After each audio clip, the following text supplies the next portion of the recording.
Boris Johnson's allies prepare to back Liz Truss as the Conservative Party sets a date for a new leader. Good morning. It is 6 o'clock on Tuesday, the 12th of July. This is Breakfast on GB News with Eamonn, Holmes and Isabel Webster. And waking you up this morning, here's the news. Cabinet allies of Boris Johnson are preparing to back the Foreign Secretary to be Prime Minister as nominations open in the Conservative leadership race. It comes as the all-powerful 1922 committee announced that the first official ballot will be held tomorrow, with the final two candidates whittled down by Thursday. A new leader will be in place when Parliament returns from recess on the 5th of September. One of Britain's greatest athletes, Sir Mo Farah, has revealed that he entered the country as an illegal immigrant. In a new documentary, the four-time Olympic champion says he was trafficked to the UK at the age of just 9. And Her Majesty the Queen is expected to personally present representatives of the NHS with the George Cross today at a ceremony in Windsor Castle. The monarch will meet key workers accompanied by the Prince of Wales. So good morning to you. Hope your day is going well so far, and welcome to this Tuesday. If you want to join in any of the discussions, you can email gbviews@gbnews.uk. And if you want to welcome Isabel back in her safari tribute suit, zebra 601 crossings there. 601, that's a new record. But it's lovely. I've already been called the referee from Gladiators and a traffic chevron, so... You just love the attention.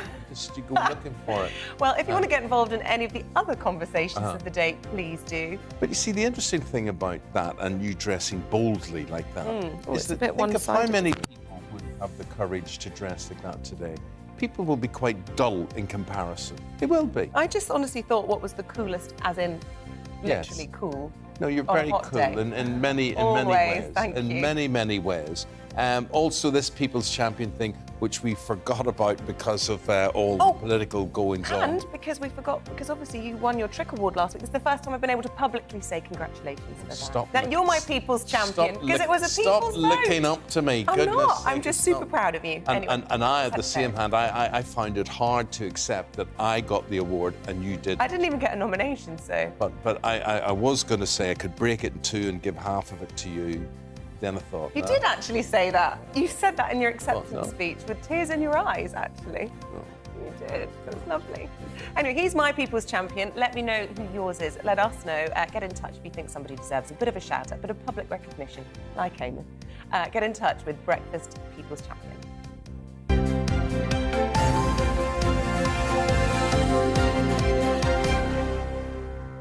We're now going to talk about the whole process for electing a new Prime Minister. So the 1922 committee met and everything's going to be fast-tracked for nominations.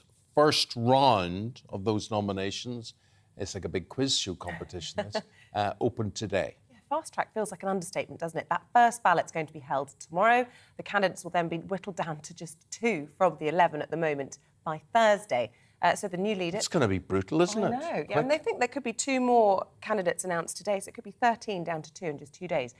So that new leader is going to be announced when Parliament returns as soon as the 5th of September.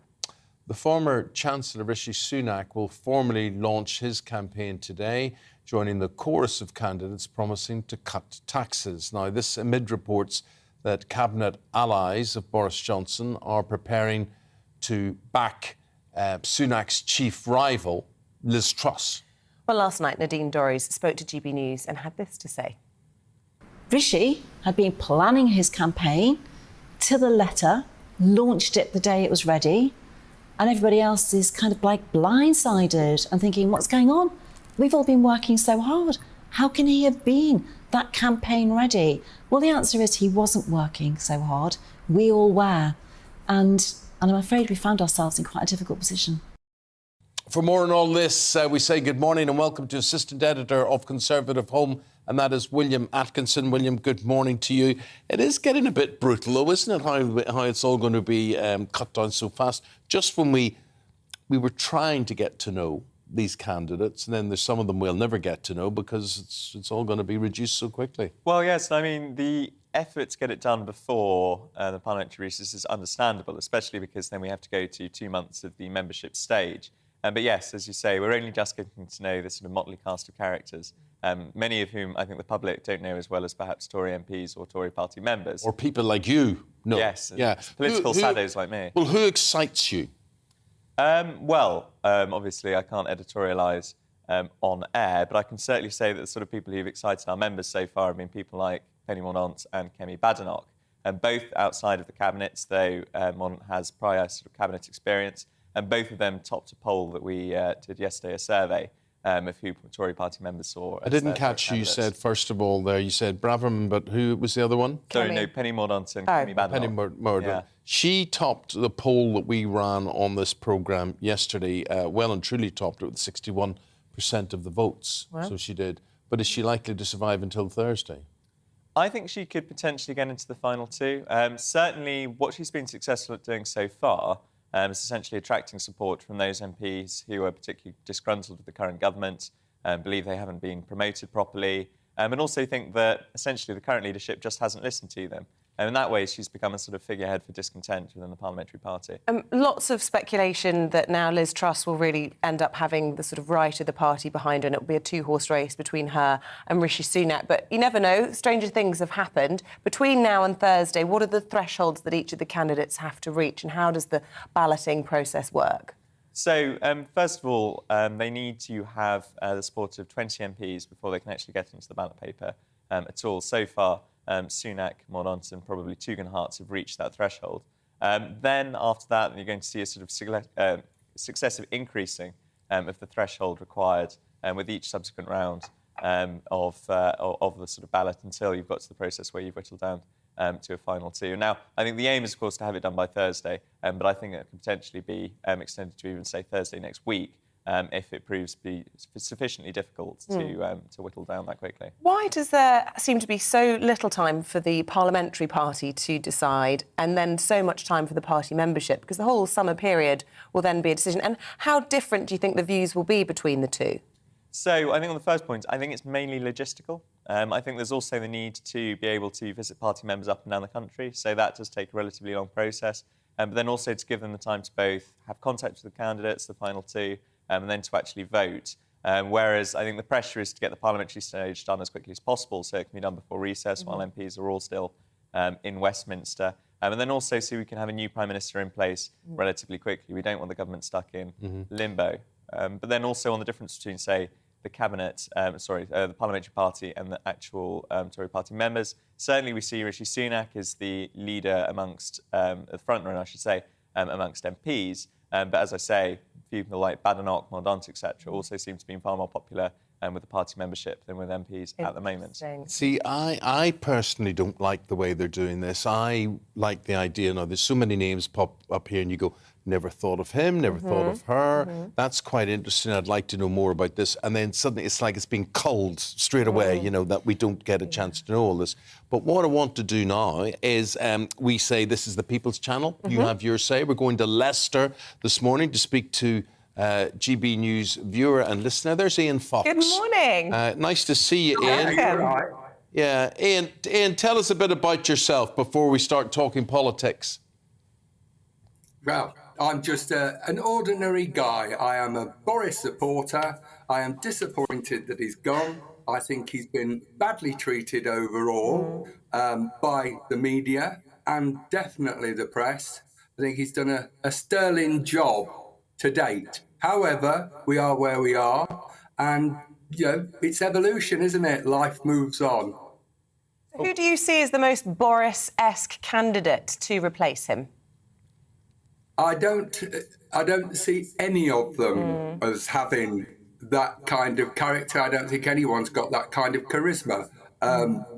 To me, at this present moment in time, whichever leadership candidate you would choose, you know, it's which packet of salt and vinegar crisps do you want?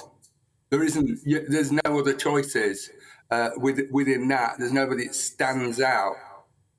Well, let's go through and see, and get a yes/no from you. Okay, you're the people's champion, the people's viewer there. Grant Shapps, yes or no? No. Like that was quite quickly. Why no?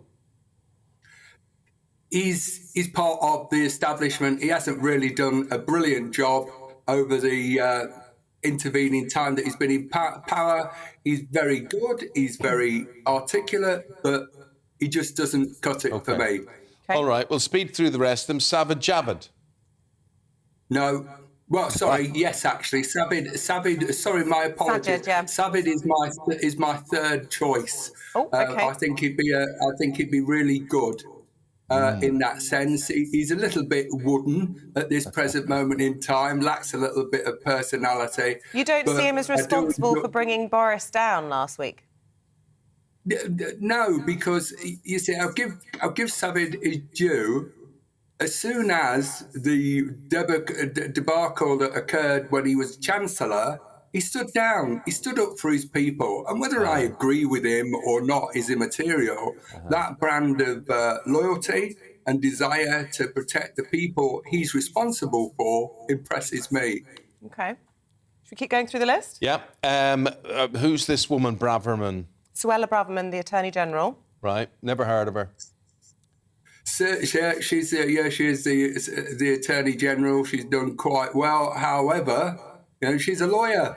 How many more lawyers do we need in Parliament? It's like accountants. Priti Patel. I love Priti Patel. I enjoy seeing her perform at the dispatch box. I love the way she arches her eyebrow as she destroys.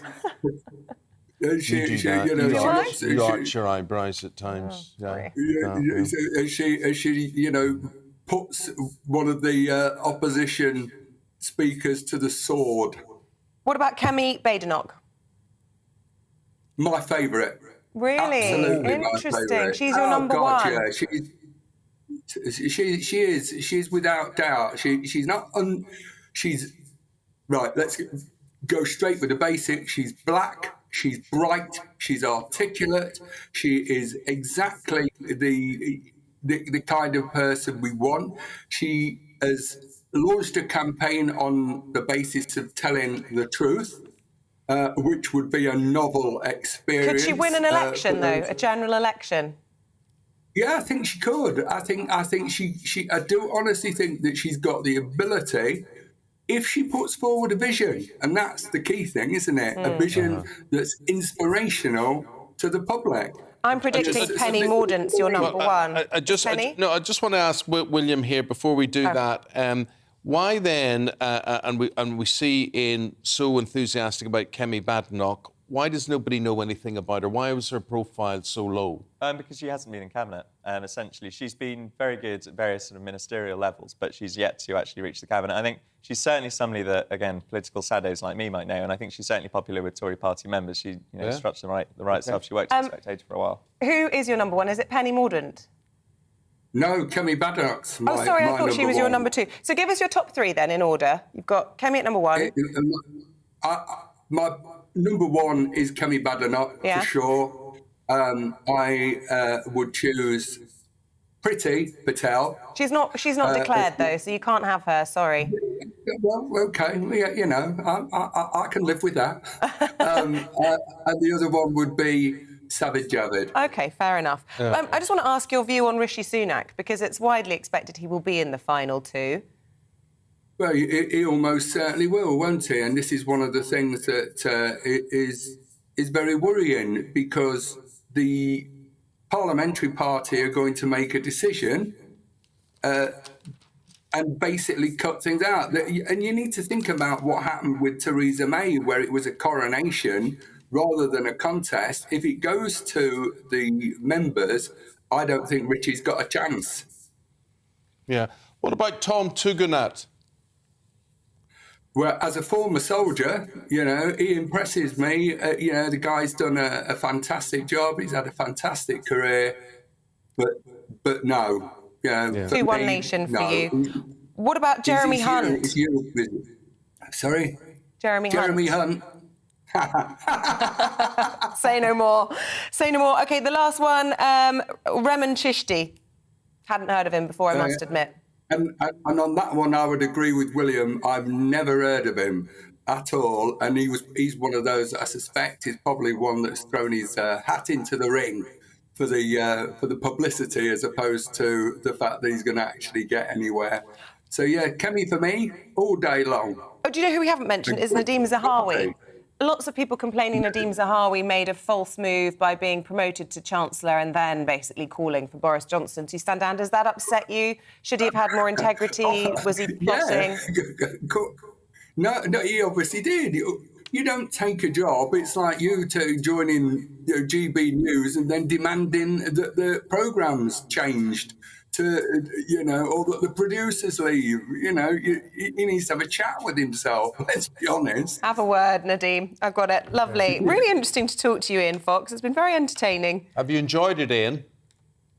Well, yeah, apart from it's crazy, isn't it? You speak to people. How you lot do this, I don't know. I was talking to one of the people who contacted me earlier, made me laugh because he obviously sounded as though he'd literally just pulled back the covers and opened his eyes. Come on, name and shame. Who in our team was half asleep this morning? Yeah, well, I used to be a DJ, so I used to be getting in many years ago, obviously. But I used to get in at this time of the morning, not wake up and get ready to start entertaining people. Well, that's what coffee's for. You've entertained us today, Ian. Really, really appreciate it. Get in touch anytime. Yeah, come back soon. Thank you very much indeed. Ian Fox is a GB News viewer and listener. He is from Leicester, and we say good morning and goodbye. Thank you very much indeed for that. Winners. See you later. OK, Bye-bye. cheers. Thank you. William Atkinson from the Conservative Home here. Just to round this off, it's interesting, Ian talking about Tom Tugendhat and Tobias Ellwood. Ben Wallace, people seem to admire these military people, but it's been put to me that a lot of these military people won't make cabinet because they're too principled. Yes, I think there's certainly an element that people respect them for their principles. If you're somebody like Tom Tugendhat, who's never actually had a ministerial position, it's very easy to see principles compared to the current cabinet. And I think our editor once pointed out that if the same proportion of the general population had been sort of former soldiers, as there are amongst Tory MPs, the number would actually run into the millions. Okay. So there's certainly sort of a fondness within the Tory Parliamentary Party for a man who's been in uniform. People in uniform, there is a great political interest with a lot of them. We know that because a lot of them make up our audience and get in touch and tell us about their story and their history.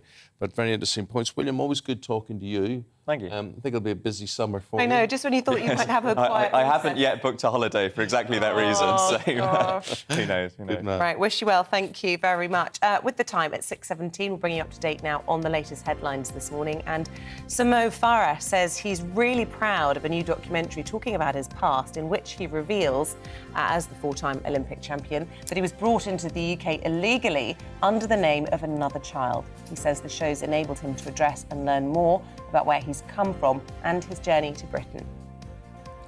Child poverty in Britain fell to the lowest level in 7 years in the first year of the coronavirus epidemic. The End Child Poverty Coalition research suggests this trend is likely down to extra support given to families. The Queen is hoping to present the George Cross to the NHS in person at Windsor Castle later today. She'll welcome NHS bosses and a frontline worker from each of the 4 UK nations. And the award recognises acts of great heroism and courage in the face of extreme danger.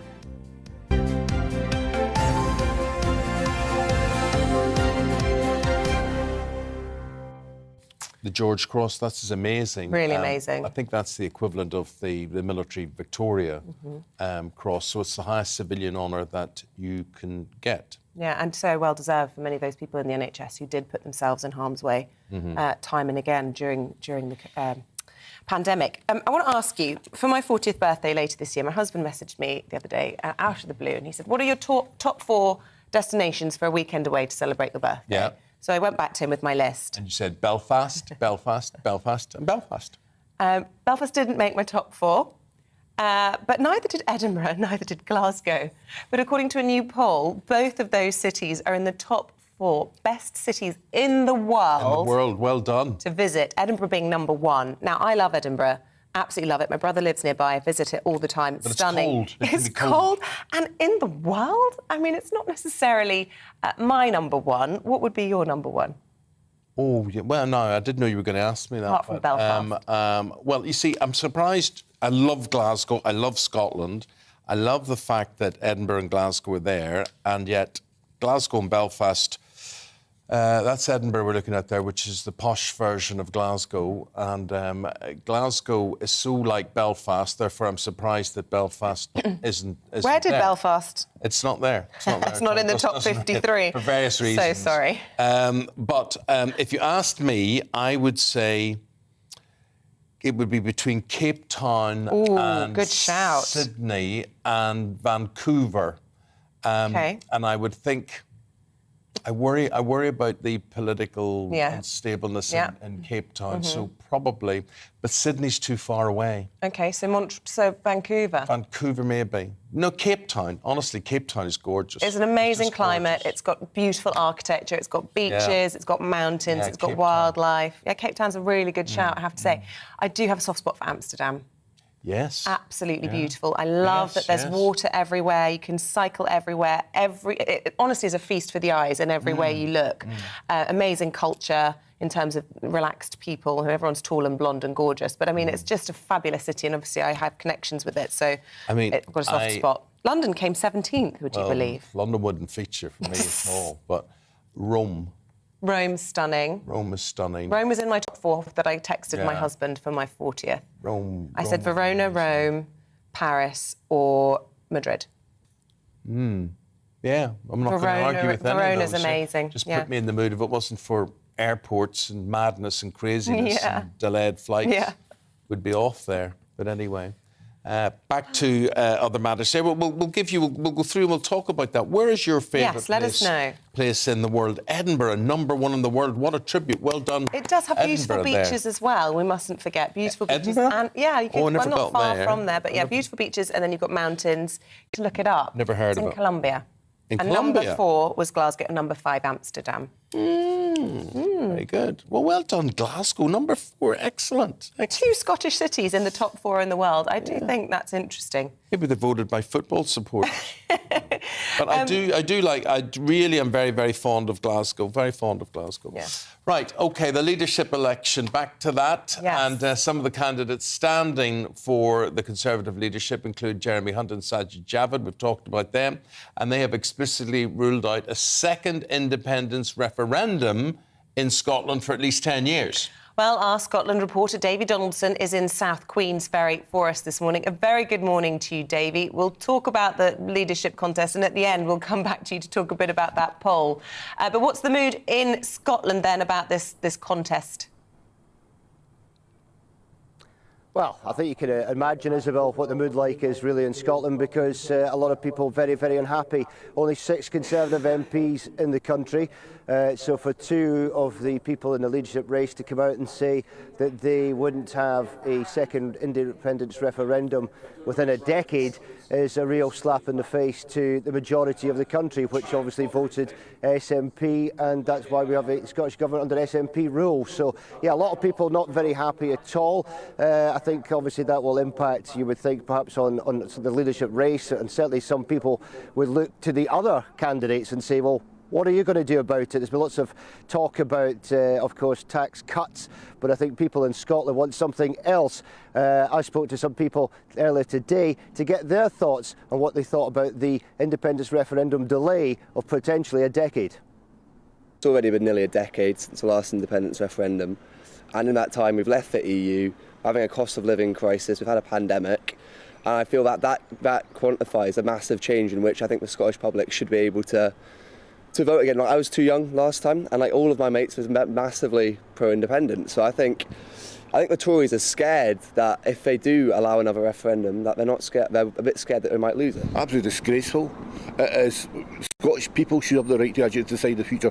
Not two Tory MPs who don't even come from Scotland, but people in Scotland should actually decide their future. If you remember that Nicola Sturgeon in the last election said, when the lady asked her, if I vote for independence, so when I vote for you to run us through COVID recovery, is this a vote for independence? She clearly said, no, vote for me. So I think politicians like to play it the way they want to play it, don't they? So That's the views of the people there, but some MPs in Scotland have already nailed their colours to the mast in terms of the leadership race. We've got Aberdeenshire MP Andrew Bowie. He's confirmed he's voting Rishi Sunak. Borders MP John Lamont says he would vote for the Trade Minister Perry Mordaunt. So some people already coming out and saying that. Earlier I spoke to the Conservative Party chairman Craig Foy, who says they need to work on getting voters back and prevent a second independence referendum. I think there are definitely going to be some fences that will need mended, some bridges that will need some degree of rebuilding. But I think what's quite clear is that when it comes to this big issue here in Scotland now about the potential for another independence referendum, we're on the side of the majority of Scots. Don't forget, 60% of Scots do not want another independence referendum next year. So we're on the same page as the people in Scotland now. We just need to make sure that we reconnect with them after what has been a difficult period. Yeah, so there we are, the thoughts of Craig Foy, the Conservative Party chairman there. But it certainly sounds like plenty work to do for the Conservative Party, certainly to win voters over in Scotland. Thank you very much indeed, Davy. I just want to ask him quickly, did you hear us talking about the poll, Davy, before we came to you just now, talking about how Edinburgh and Glasgow are in the top 4 best cities in the world to visit? Obviously, right behind you, we can see the stunning Firth Bridge over the Firth of Forth. How proud do you feel about that? Oh, immensely proud. I keep saying to people who come to Edinburgh especially, which is not far away from here, obviously this is part of Edinburgh, the west of Edinburgh, so certainly absolutely fantastic. One of the best high streets you'll ever see anywhere in the world is Princes Street, with a beautiful view of the castle. So much, as you alluded to earlier, Arthur's Seat. We've got obviously the Fringe Festival's coming next month, which obviously we'll be covering here on GB News. But absolutely brilliant, and of course great to see Glasgow too. Oh, yeah, absolutely. Oh, I'm not sure what we're looking at there. That's Amsterdam. Tulips from Amsterdam. We're in Scotland. Sing me a song about Scotland. Scotland. Flower of Scotland. What was that one? My kids used to sing? Johnny, where's your trousers? Yeah. Let the wind blow high, let the wind blow low. Donald, where's your trousers? Donald, where's your trousers? Thank you very much. I bet they've sung that to you, Davy Donaldson. We won't ask where your trousers are. We're going to move on. All the best. Thank you. From Scotland, we go to Northern Ireland. Today is the 12th. We'll explain all of that. And is it a good day for marching? Here's the weather. Good morning, Alex Deacon here with your latest weather updates. Hot, hazy sunshine again today across the south, but further north, a change has moved in. Cloudier day with some outbreaks of rain and things turning a little cooler because we have a cold front. And eventually that cold front will push away this area of high pressure that's been dominating for the last several days. It's still controlling things across the south today. So still plenty of hot, hazy sunshine, perhaps a bit more cloud compared to yesterday. There's that weather front, though. It's been bringing some rain across Scotland and Northern Ireland. Patchy rain continuing through the central belt and across Northern Ireland this morning, but tending to fizzle out by the afternoon. A bit more cloud spilling into Wales and the Midlands, possibly even 1 or 2 light showers here and there, but for most it will be dry and still very warm. We could get up to 30 degrees or more across the southeast, most places for England and Wales, mid-20s, but cooler weather following on behind that weather front, which will continue to track southwards through the evening and overnight, introducing cooler conditions for many tonight. The odd spot of rain still possible along the south coast, but nothing significant for gardeners if you're desperate for any rain. Temperatures in the south will still be mid to high teens, so another very warm night here. But for northern England northwards, it will be a cooler night compared to the one just gone, so a little easier for sleeping. Some showers then coming in on Wednesday across the Highlands and the Northern Isles of Scotland. May start quite cloudy across the south coast of England, but tomorrow generally another fine and sunny day. Temperatures won't be as high, however, closer to average or a little above low 20s generally, mid-20s in the south, maybe 27 or 28 across the southeast. So a few degrees lower than today, but still pretty warm. So temperatures dipping off a little midweek. However, they could start to rise again as we go towards the weekend. And the Met Office have issued an extreme heat weather warning for Sunday, when temperatures could get back into the mid-30s.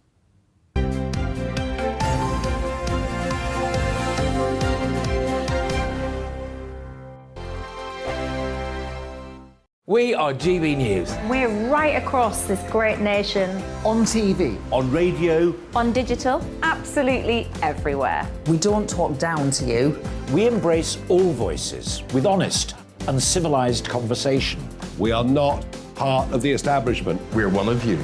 And we're only getting started. Join us on GB News, the People's Channel, Britain's news channel.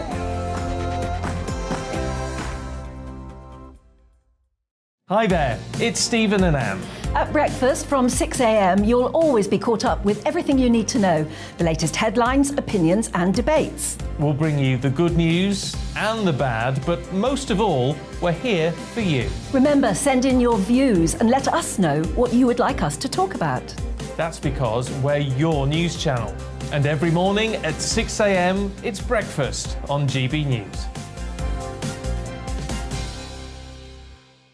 My name's Tom Harwood and join me 9:30 a.m. every weekday for The Briefing, your one-stop shop for everything you need to know about what's going on in politics today. I wonder if this is a deal that might need to be like the biscuits in this factory, twice baked. Is there not an opportunity here to win out against the extremes? Tom Harwood, GB News. What are you going to do about it? Things should have been done differently, and they certainly are being done differently. Don't miss it. The Briefing with me, Tom Harwood, 9:30 Monday to Friday on GB News. Where would you like to go? Just take me to the studio, please, mate. You know where you're going. I've got a show to do. Friday Night Feast on GB News, 7 p.m. And it's like nothing you've ever seen before. We take a different angle on the week's biggest news stories. The viewers and listeners set me some absolutely mad challenges to do. We tried to rehome a rescue dog. And yes, there's some other wacky stuff in there as well. I feel like I could take on the world. Well, that's that. Friday Night Feast with me, Patrick Christie's, every Friday, 7 till 9 p.m. on GB News. Be there.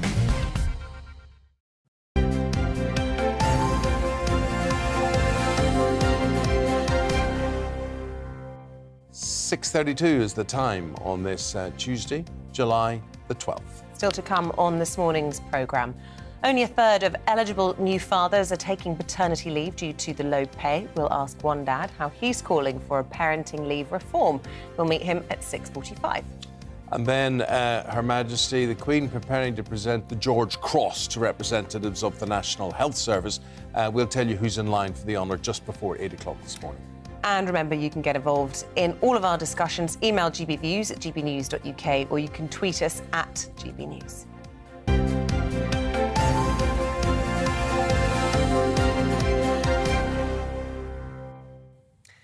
Now, the 12th of July Orange Parades take place today across Northern Ireland after a 3-year break due to the pandemic. The parades will see thousands of Orange men march over 18 venues. The Orange Order is an international Protestant order primarily associated with Ulster Protestants, particularly those of Ulster Scots heritage. Dougie Beattie joins us now from the city of Armagh. Dougie, good morning to you. Good morning, Eamonn, and welcome to Armagh. We were talking about cities. Well, this is not one of my favourite cities, but it's one of those cities I love visiting. It's kept its architectural identity through centuries. I mean, it has 2 cathedrals. It is the home of the Catholic Church in Ireland as well. But it's a very English-type city. There's a mall in the middle with a cricket pitch. You know, one of the cardinals here wanted this to be a university city. Now, that never happened, but you can almost sort of see Inspector Morse coming round here. It has that type of feel to it. Today, of course, it will host the largest of the Orange parades. The Orange Order was formed just outside here in Lough Gall after the Battle of the Diamond hundreds of years ago, and has very much been a part of the community, government and life in Northern Ireland since then. Not so much government anymore. The Orange Order has, I suppose, became more of a community organisation, and we'll be looking at that today on GB News. We're live from 11 to 12 at this parade. We'll be looking at the history of the instruments in it, or some of the bands in it, with the instruments, and what it brings to a community and how it compares to those in the northeast of England, the colliery bands, the look of the trade unions, the banners that they carried. And even last night, of course, was the 11th night, and that kicked off a 3-day festival, and the bonfires were burnt here right across Northern Ireland, and that then sparks today's 12th commemoration, and then of course the Scarva parades, which is the Black Day it's known, tomorrow outside Banbridge. But it is quite a day, quite a festival, and it does bring a lot of tourism into Northern Ireland over these 18 demonstrations. Last week was a demonstration in Rossnowler outside Donegal, and it went quite well as well. It obviously got a very warm day for it today. I don't think the day will be so great here. But when we're in Armagh, I usually tell you about stories that I crossed the bridge with the Dalai Lama, the Peace Bridge, if you remember. Well, in Armagh, right behind me, is the old women's prison, and my dining out card in that was that I once shared a cell with Prince Charles in there. I was the pool feed for the media when he visited this building, and I sat in a cell and I had my photograph taken with it, so that's one that I dine out on. People can claim that they've been to jail with Prince Charles. Only you, Doogie. I love it. Thank you very much. And just a reminder to people at home, we'll have full live coverage of those parades here on GB News from 11 a.m. Do stay with us. We'll be back in just a moment with the papers. Norman Baker and Emma Wolfe for that. See you in a moment.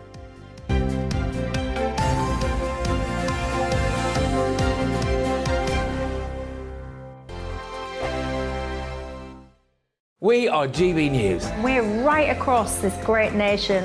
On TV. On radio. On digital. Absolutely everywhere. We don't talk down to you. We embrace all voices with honest and civilised conversation. We are not part of the establishment. We're one of you. And we're only getting started. Join us on GB News, the People's Channel, Britain's news channel.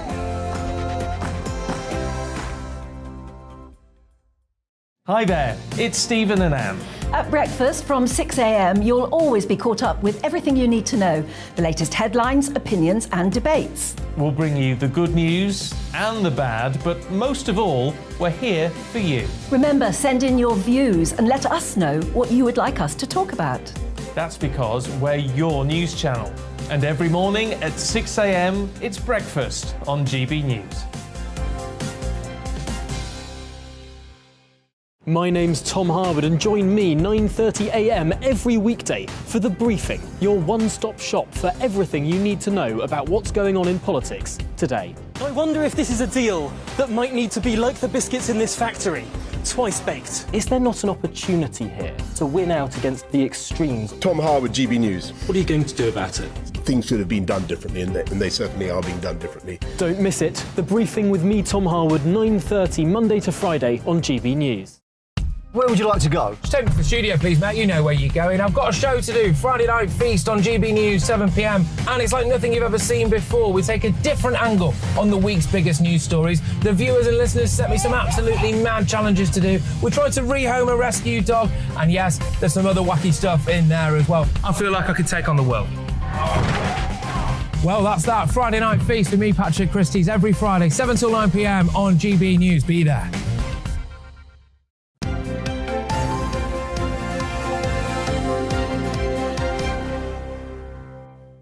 Welcome back at 6:38. Let's bring you up to date with the latest headlines. And the country will have a new Prime Minister and leader of the Conservative Party by the 5th of September. Announcing the schedule, Sir Graham Brady, chairman of the 1922 committee, said nominations will open and close tomorrow, with each candidate required to have at least 20 supporters. The Met Office has issued an amber alert. That's for extreme heat for this Sunday. 30% chance it could be the hottest day ever recorded in the UK. Temperatures continue to build this week, soaring well into the 30s. The England women's team beat Norway 8-0 yesterday, the biggest win ever recorded in the competition. A crowd of over 28,000 watched the Lionesses score 6 times in the first half and 3 times in the second. The win sends them to the quarter-finals, where they'll face the runner-up of Group B next Wednesday. I don't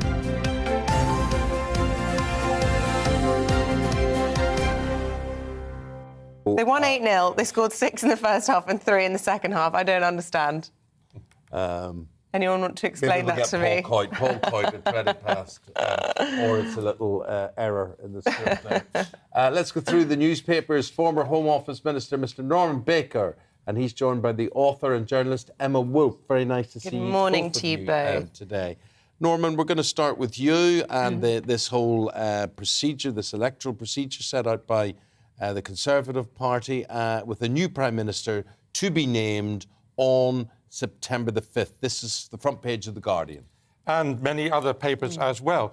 I mean, I have to say it's slightly farcical having 11 candidates and a couple more on the substitutes bench in the form of Priti Patel and someone else I don't know. Yes, who is this? It's 13th person. Who we don't know, but it could be anybody really. But it's a large number of candidates. I don't think it's possible for the parliamentary party, the Conservative Party, to actually work out who they want to have on the shortlist. There's a lot of tactical voting going on here as to back me and I'll stop somebody else, which is some of the arguments being made. We'll probably end up with Liz Truss versus Priti Patel, seems to be the general view. Rishi Sunak. Yes. You said Priti Yes, Patel. I did, didn't I? There's a 4-year slip there. Priti Patel shows me a favour there, but putting on the last two.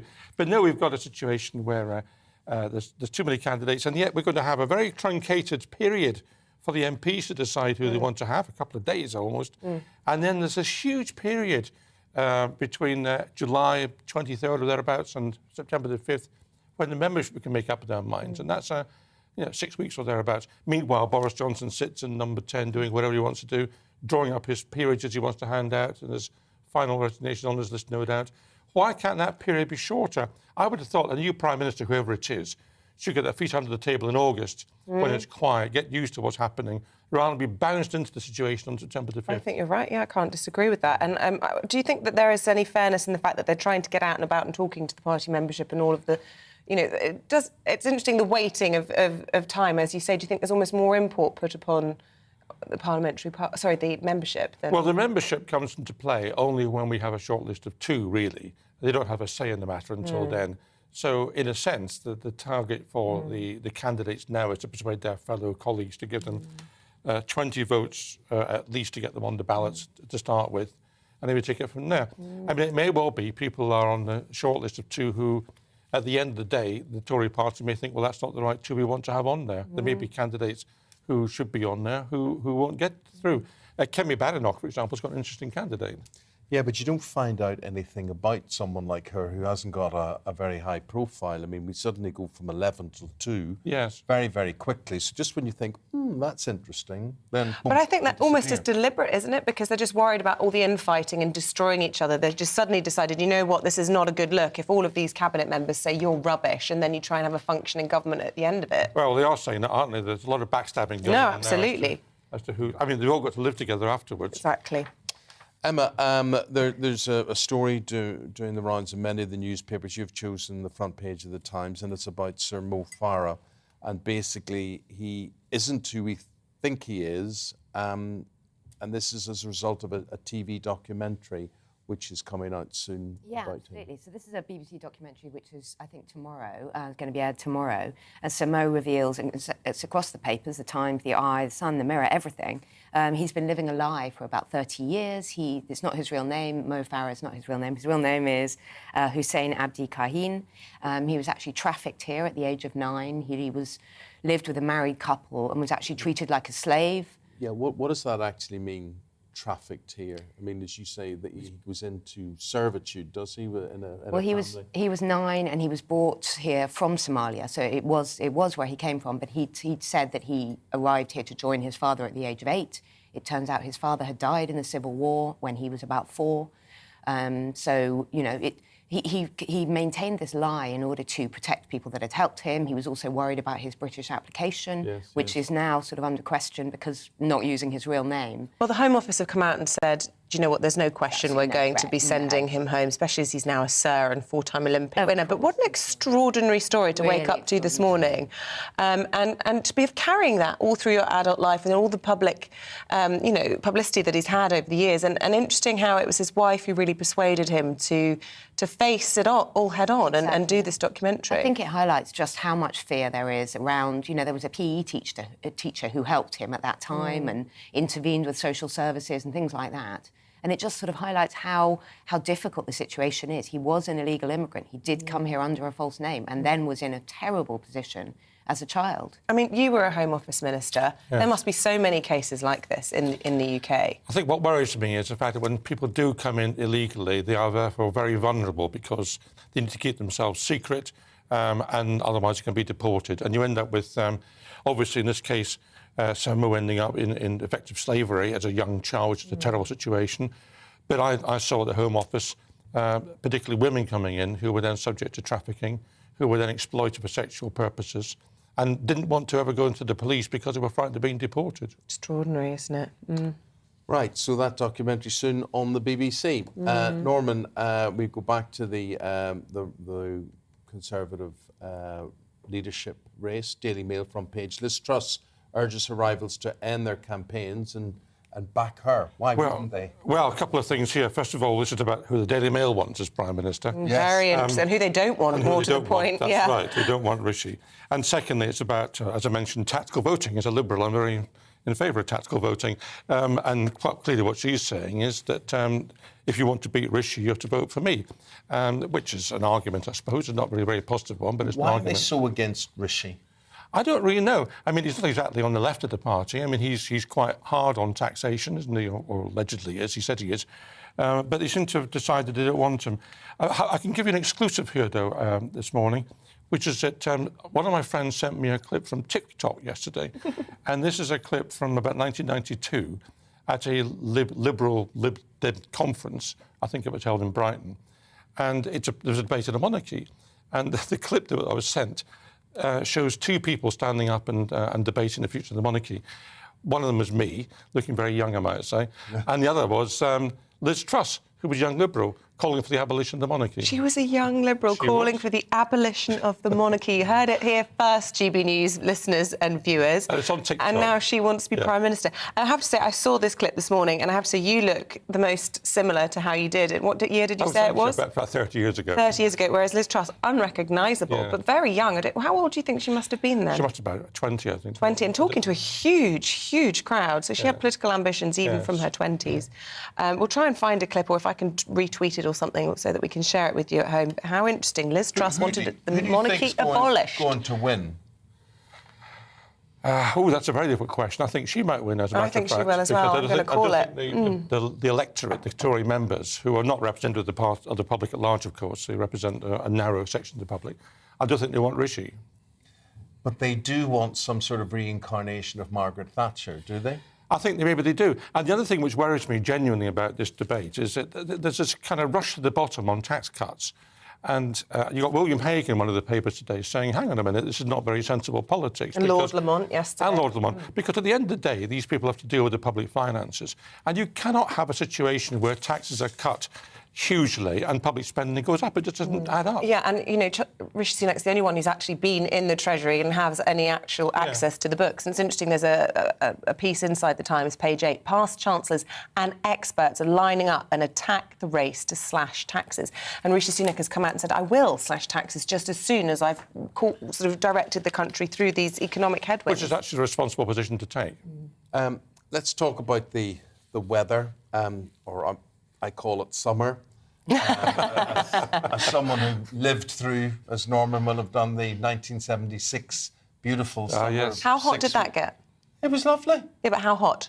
I don't know. Because there's talk of 40 degrees, and in my lifetime, I've never heard 40 degrees in this country. It was horrible, actually, even have to say that. I was in southern Germany doing a degree in German, and down there, it was absolutely impossible to go out. It was so hot. Was it? Yeah. Down near Nuremberg. All I remember is I got my first girlfriend. It really was a hot summer. It was a hot summer. Steamy nights. Elton John and Kiki D were number one. With God, he always goes on about Kiki D. We had her on, didn't we, a few weeks ago? Yeah. I mean, I have nothing but good memories about that. But Emma, anyway, nowadays we all have to have the wits go. Cobra meetings about it. A bottle of water at all times and all of this.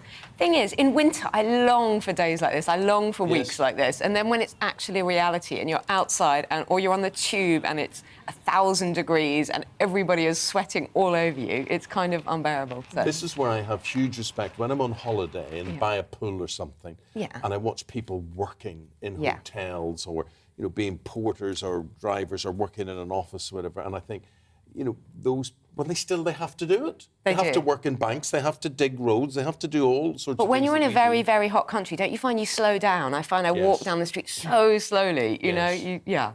So this is Britain braced for heat health emergency. So temperatures could hit 40 degrees by sort of Saturday, Sunday. 40 degrees? I'm sorry, where? I haven't seen anyone... down in the south. This is going to be. It's not going to be this hot up in Scotland, places like that. We're going to see railways exploding and... Yeah, well, yesterday a rail caught melting on fire in Battersea. Ministers are drawing up plans for their first ever national heatwave emergency. They're issuing sort of amber warnings about danger to life, and this has only happened twice before. There was a crisis COBRA meeting. We're being told to use 999 only in emergencies. There could be potential risk to food supplies. School sports days are being cancelled. Schools may be disrupted. The health services could be disrupted. So it's all gonna heat up. Or as David Starr put it, to keep us all calm, hot as Death Valley, and the pertinent word there being death. So it's the summer. There is actually an issue with railways, since you mentioned railways, because these days, this is a very sort of transport point, railways are continuously welded, whereas you used to have little spaces between them. And because they're continuously welded, they can buckle in the heat. So you may actually end up with major problems on the railways. We've already got major problems on the railways. More ones. Even more problems on the railways. Tarmacs will be melting, and that'll be another reason for planes not to take off. I can't bear it. Norman Baker, Emma Wolf, we'll leave on that cheerful note. It's sunny, very sunny. Thank you, guys.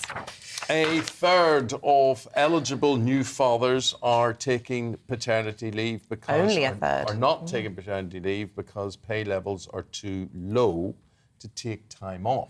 So, statutory paternity pay in England is £157 a week and has only had a £20 rise since 2014. And Dr. Jeremy Davies, Head of Communications at the Fatherhood Institute, father himself, joins us from Morocco this morning. Good morning to you. What's your view in all of this, then? Only a third of fathers taking up to the low money that they're awarded? Absolutely. Yeah. It's not going to help, is it? The level of pay is one of the lowest in Europe and has been consistently for many years. And of course, the fact that it hasn't gone up with inflation makes it even harder for families to afford for dads to take this. I mean, it's worth pointing out that lots of dads do take holiday entitlement around the time that their babies are born, the ones who can't afford to take the leave. And we also know that the figures are artificially low because some companies don't claim back the paternity pay from government, which shows you how derisory the rate of pay is. I think it is then just about money, or do you think there are other factors that come into play with all of this, whether or not some men still feel like in their office it's not really acceptable to be taking periods of time off when babies come along? Well, it's not necessarily needed, is it? I mean, when we look at the whole crisis in the country, Doctor, really, do you want us to start spending more money on this? Whereas in days of old, this was just families getting along and you got through it. And, you know, I would be of the opinion as a father of four, there are, you know, a lot of men want to breastfeed when a child is born and whatever, but, you know, your child going to school is very, very important. Your child being there in exams, your child being 11, your child being 15 are all fantastic times to take paternity. Not necessarily when a little new baby comes along. Well, I think the point is all of these things are connected. So the reason paternity leave is important is because those very early weeks are the points where dads have the best chance of forming early attachment with their babies. Obviously, it's also a time when mum needs most support. So, I mean, in terms of a sort of ideal system, in fact, what one would probably design would be a well-paid paternity leave in the first couple of weeks, and then like a month of what we call parental leave later in the first year, which would be the point at which you would throw dads in at the deep end and have them looking after the babies, ideally on their own, so that they become expert caregivers. So if you have that as your system, what you would end up with is a country full of extremely effective, hands-on dads, well attached to their babies. There's mountains of evidence to show that babies do best when they have more than one strong attachment. And that feeds through into the children's outcomes. So they end up doing better at school, they are happier, their self-esteem is better, they're more socially mobile. So there's a lot of, this is not just about being nice to dads. You know, I would see this as an investment in our future as a country. What's your own experience of paternity leave? Well, I couldn't take it. So I was one of the 20% of dads who was, I was self-employed. I was working from home, which helped. So I basically kind of took a few days and then for the rest of it worked flexibly. And because I was in the same space, obviously that was quite easy. But you know, it can be a wonderful time. You know, you feel like you're sort of cocooned there with this amazing new creature in your life, and you're really sort of starting to build the connections that then will take you through their childhood and so on. But I mean, paternity leave itself, those first 2 weeks are actually a lot about helping mum, who obviously is still recovering from the birth and hopefully establishing breastfeeding. So. Mm-hmm. No, absolutely. Dr. Jeremy Davies, really interesting to get your view. Thank you for joining us from the Fatherhood Institute. And I think I have to agree with that point. I just remember with my second baby, I'd had a caesarean section and I also had a very heavy toddler and I couldn't lift for 6 weeks. And I knew that when my husband was going back to work, only a few days after I got out of the hospital, because you end up staying longer than you planned to, I just had a complete fear about how I was going to get my son out of his cot, how I was going to get him into his high chair, how I was going to get him in and out of the buggy. And the world's scattered, you know, grandparents aren't always on people's doorsteps anymore, siblings aren't around. So I was very much panicking. I had to build like a barricade so my son could climb into his own cot because he couldn't lift. And it just things like that, to have that support of your husband a little bit longer, I definitely think would be a good thing. But I actually still think there's quite a big taboo surrounding taking lots of time off as a man when your kid's born. Let us know your thoughts, your experiences this morning. 3 minutes now before 7 o'clock. Hello, good morning to you on this Tuesday morning. And we're talking about the best place to live in the world, the best cities in the world. John in Oxfordshire, he says Valencia or Madrid, very good choices. Chris says Florence, best place I've ever visited. Architecture, culture, food, the place is amazing. Yeah. Stan likes New York City. No place like it on earth, he says. And Jim says, my favourite city in the world would be Colombo, Sri Lanka. Street food is amazing. People are so friendly. Accommodation is very cheap and clean. They'll think they've got their own troubles. They've got a few problems at the moment, unfortunately, but still a beautiful city. Keep your thoughts coming in. Away.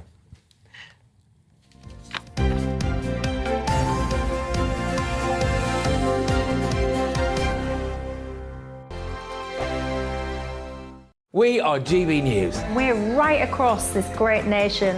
On TV. On radio. On digital. Absolutely everywhere. We don't talk down to you. We embrace all voices with honest and civilised conversation. We are not part of the establishment. We're one of you. And we're only getting started. Join us on GB News, The People's Channel. Britain's news channel.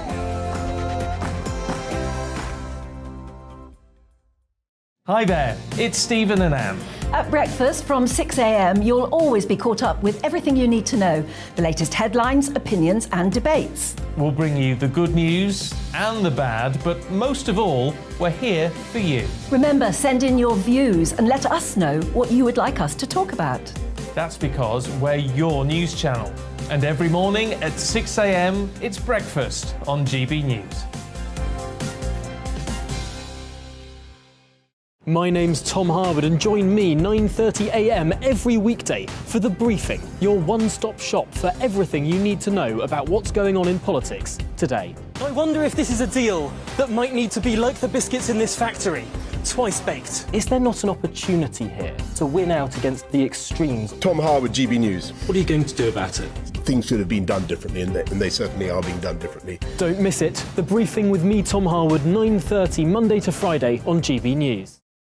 Where would you like to go? Just take me to the studio, please, mate. You know where you're going. I've got a show to do. Friday Night Feast on GB News, 7 p.m. And it's like nothing you've ever seen before. We take a different angle on the week's biggest news stories. The viewers and listeners set me some absolutely mad challenges to do. We tried to rehome a rescue dog. And yes, there's some other wacky stuff in there as well. I feel like I could take on the world.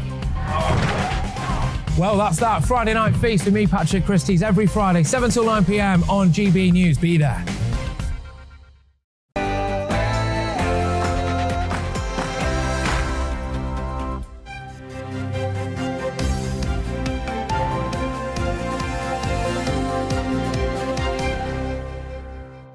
Johnson's allies prepare to back Liz Truss as the Conservative Party sets a date for a new leader. Hello there, very good morning to you. 7 o'clock on the dot, Tuesday the 12th of July. Breakfast on GB News with Eamonn, Holmes and Isabel Webster. Thanks for your company. Here's what's leading our news this morning. Cabinet allies of Boris Johnson are preparing to back the Foreign Secretary Liz Truss to be Prime Minister as nominations open in the Conservative leadership race today. Now, this comes as the 1922 committee announced that the first official ballot will be held tomorrow, with the final two candidates whittled down by Thursday. A new leader will be in place when Parliament returns from recess on the 5th of September.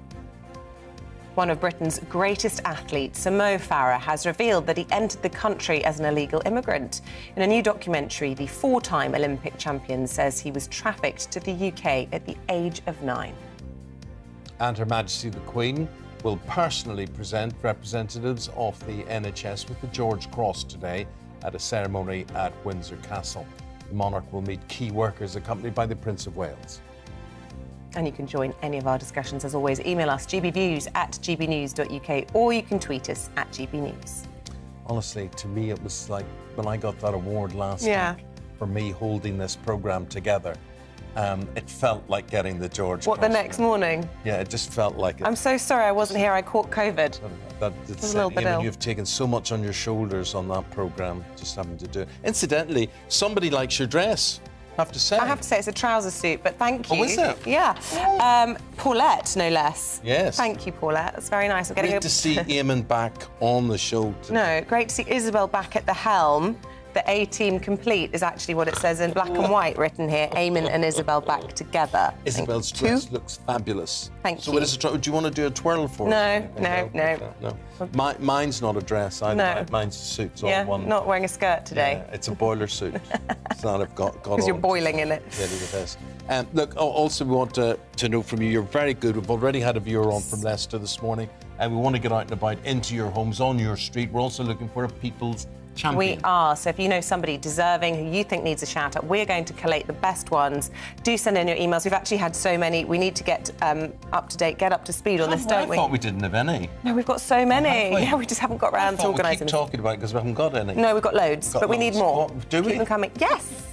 Yes. We give out one a day. No, we're going to. Look. There's so much negativity. You all know it, right? We all sit and watch, and we read the papers, and we're down in the dumps day after day. Yes. And we want to celebrate so many of the good things that we know are happening. So email it, Breakfast People's Champion. You know the address. I'm glad when you take time off, you come back and you're not grumpy. You're full of life and Never everything's grumpy. super. Are you still on drugs? Off we go. Pipe down.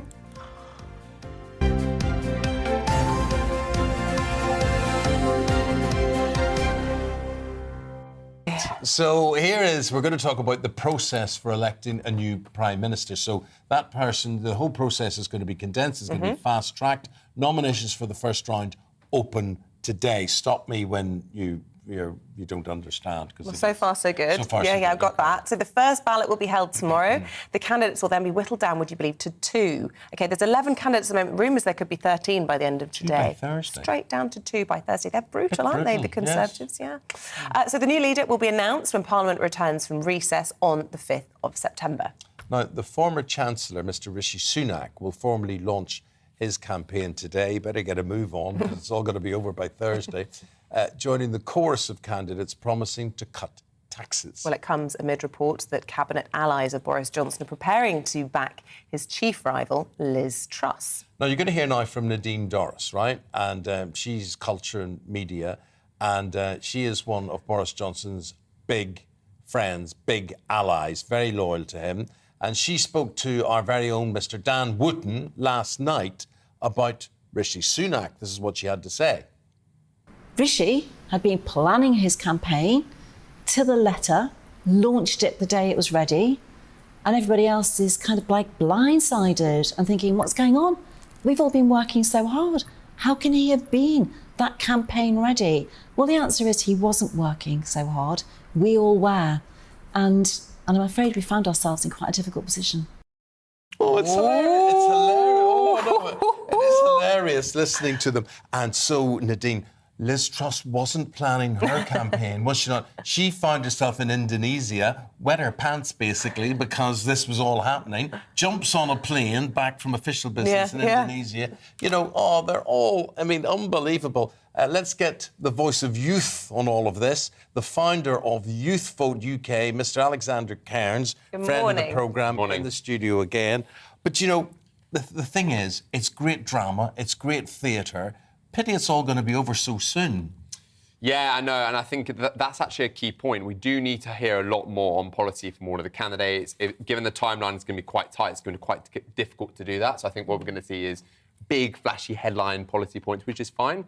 But we actually really need to know the substance. There's a lot of issues in the country at the moment. The young people really want to know what the potential Prime Minister is going to be doing for them. Rent prices are up. Little young people losing their jobs at the moment. So, yeah, we need detail. And of course, the timeline doesn't allow that. And look, I think the timeline allows for that in the final two candidates. But I think, correct me if I'm wrong, but I suspect that the view is when you've got comments like that from Nadine Dorries, you've got James Cleverly coming out saying Rishi Sunak was effectively a Labour Chancellor. This blue-on-blue attack means that at the end of this contest, if it went on much longer, you wouldn't be able to have a functioning cabinet. So they're trying to keep it really truncated to avoid too much damage to the Conservative Party. No, and I actually agree with that. I think, in fairness, it would be good to get down to the final two quickly and then have a lengthy discussion. It's going to be interesting to see who they go for. You know, I think the kind of membership are backing slightly different people to who the parliamentary party are. Kemi Badenoch, for example, very popular with members. Parliamentary colleagues are not really backing her. So, again, we'll have to see, you know, who the final two are. I do hope that it's an interesting race. I hope that they don't just pick two safe pair of hands. We need a little bit of substance. You're not up for Liz Truss and Rishi Sunak, for the youth perspective? Yeah, I think young people, the problem that we have, right, is I think young people are concerned that sometimes, you know, individuals like Liz Truss, you know, of course she's got cabinet experience, but not necessarily someone that a lot of young people feel like is inspiring, gonna, you know, make a massive difference. But it's all a stitch-up, because this 1922 committee and Sir Graham Brady and whatever, what they're really doing is, these are the people we want. We don't want you to get to know Kemi Badenoch and that lady Rapperman and you know, anyone else there. They want it to be Liz Truss against Sunak, and I suspect they want it to be Liz Truss. Really, they're saying to people. And the newspapers are briefing against Sunak. It always would make me, not that I vote for any of them or can vote, but it would make me always be contrary. You know, you're being told... Whoever they're doing down, you kind of gets your hackles up. I agree, yeah, maybe a bit of that. Look, let's see if it's got the hackles up of Alan Hatton. We go live via satellite to his home in Nuneaton this morning. Okay? Alan is Good morning. A GB News viewer. He's a GB News listener, and he's got views on all of this. Thanks for getting in touch with us, Alan. What have you got to say about all of this? Well, to be honest, Eamonn, I think it's a bit of a disgrace. You know, there's 50 to 60% of the country struggling to get along. You've got 58 ministers resigning and taking parachute payments. My daughter's a teacher, the one's a nurse. They're struggling, you know, because they travel to work every morning. You know, the fuel costs are going through the roof. And we got these MPs squabbling about tax reductions, you know, in years' time. You know, I think it's an absolute disgrace, you know. They're so out of touch, it's unbelievable. Look, are you upset about what happened, unfolded last week in terms of getting rid of Boris Johnson? And if so, who do you see of the runners and riders as being the most Boris Johnson-like in replacement? Well, to be honest, listening to the younger generation in my family, they all want Boris Johnson to set up a different party. So to put the real cat amongst the pigeons, he had a 14 million voting people, Alan, that is very interesting. It's very interesting what you're saying there, and I hope you're going to talk more about this, because a lot of people would say, and we saw this with the breakthrough in the red wall areas last election, a lot of people would say, who really represents me? I think more and more people are saying the parties are on too rigid guidelines, that there's more fluidity with people than just being red or blue or yellow or green. So you're saying there's room in the country for at least another party?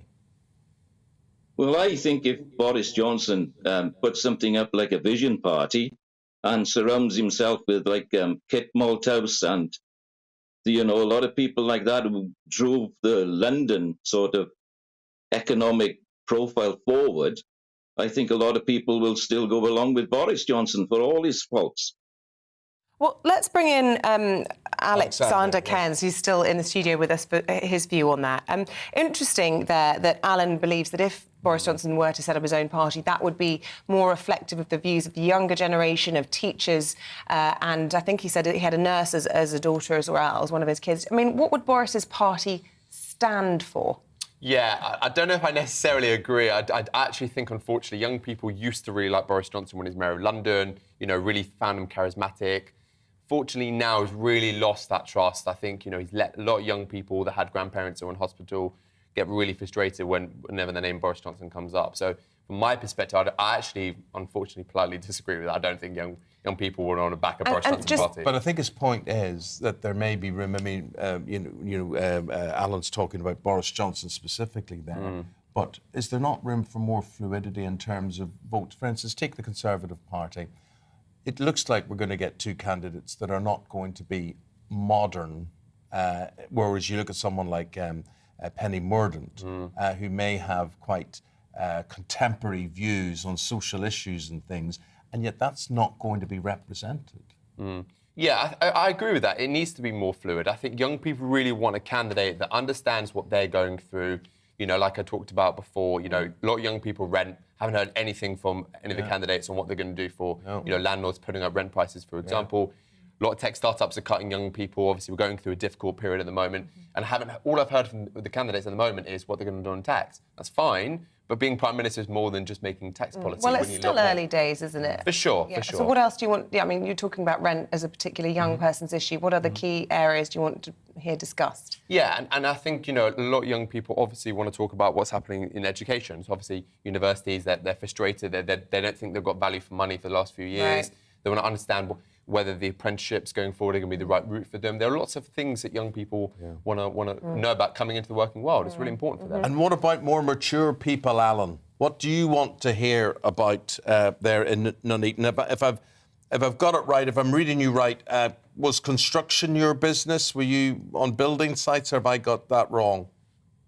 You got that slightly wrong, Eamonn. I'm a bulk handling expert, really. I started off in the steelworks and moved to work for major industrial companies in the UK and all around the world.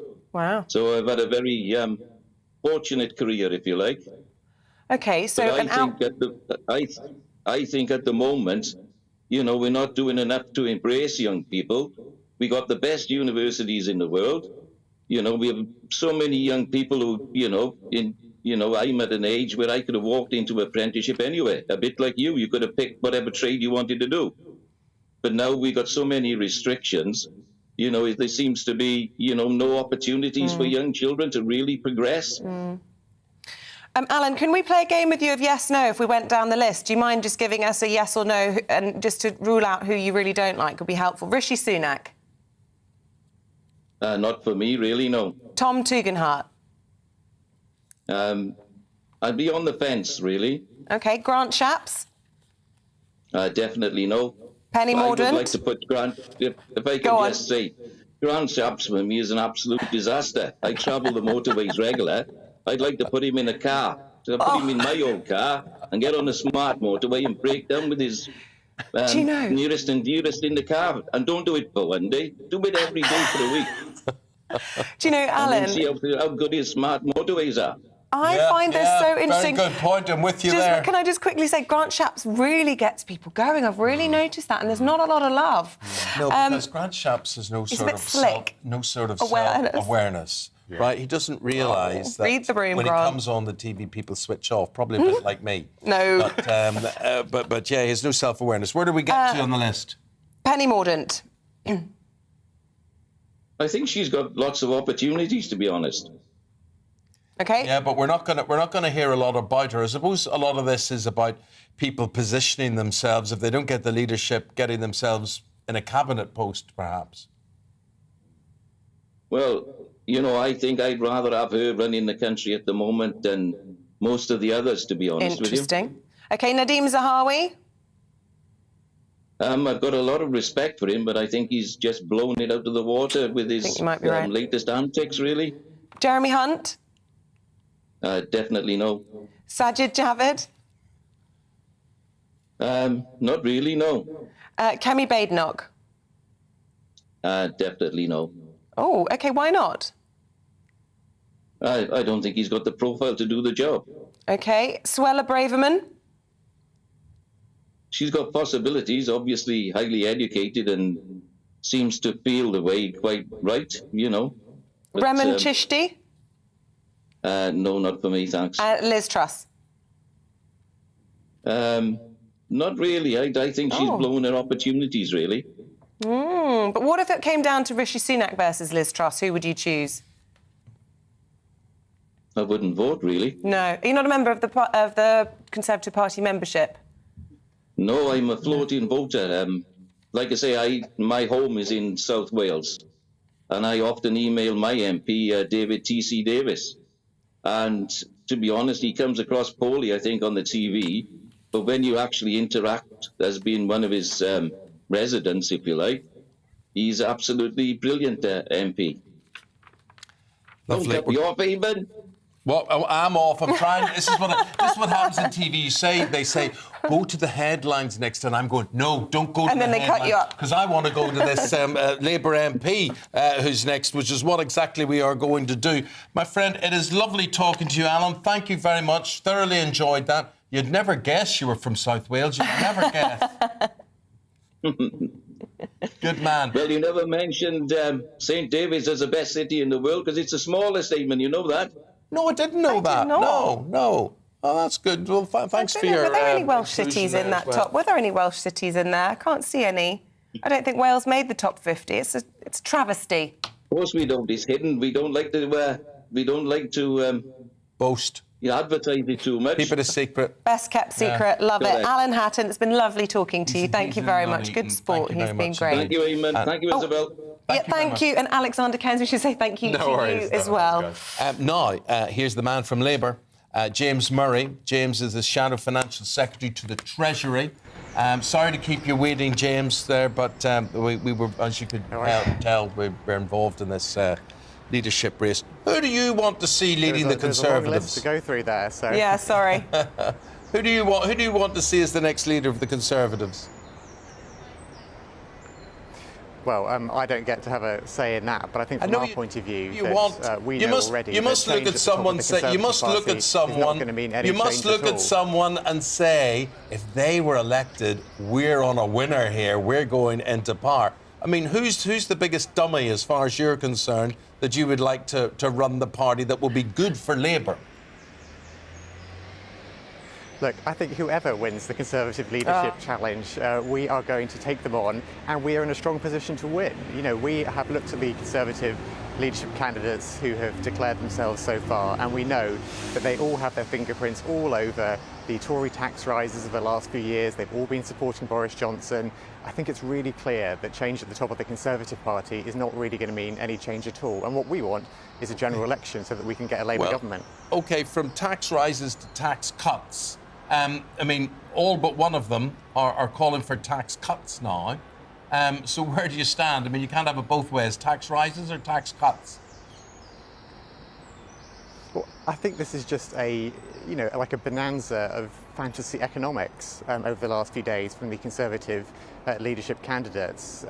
they are all trying to desperately distance themselves from the tax rises they've supported over the last few years by saying they're going to put through all of these huge tax cuts without any explanation of how they're going to be funded. You know, we've looked at what they said in the last few days, and there's some £330 billion worth of unfunded spending commitments. You know, this is just fantasy economics, and it says more about the Conservative candidates' desperate desire to distance themselves from Boris Johnson than it does about any serious plan for government. Well, I suppose the serious planning and financial rhetoric arguably has come from the former Chancellor Rishi Sunak, because of course he has a record on that. He also has access to the books and he knows exactly what the job entails in terms of trying to balance them. And as Eamonn was saying, he's the only one who hasn't come out and said overtly that he would cut taxes straight away, although he has actually come out and said this morning that he would just as soon as he could. But I suppose in that way, Rishi Sunak is the biggest threat to the Labour Party because he's probably the most centre-ground candidate. And there must be many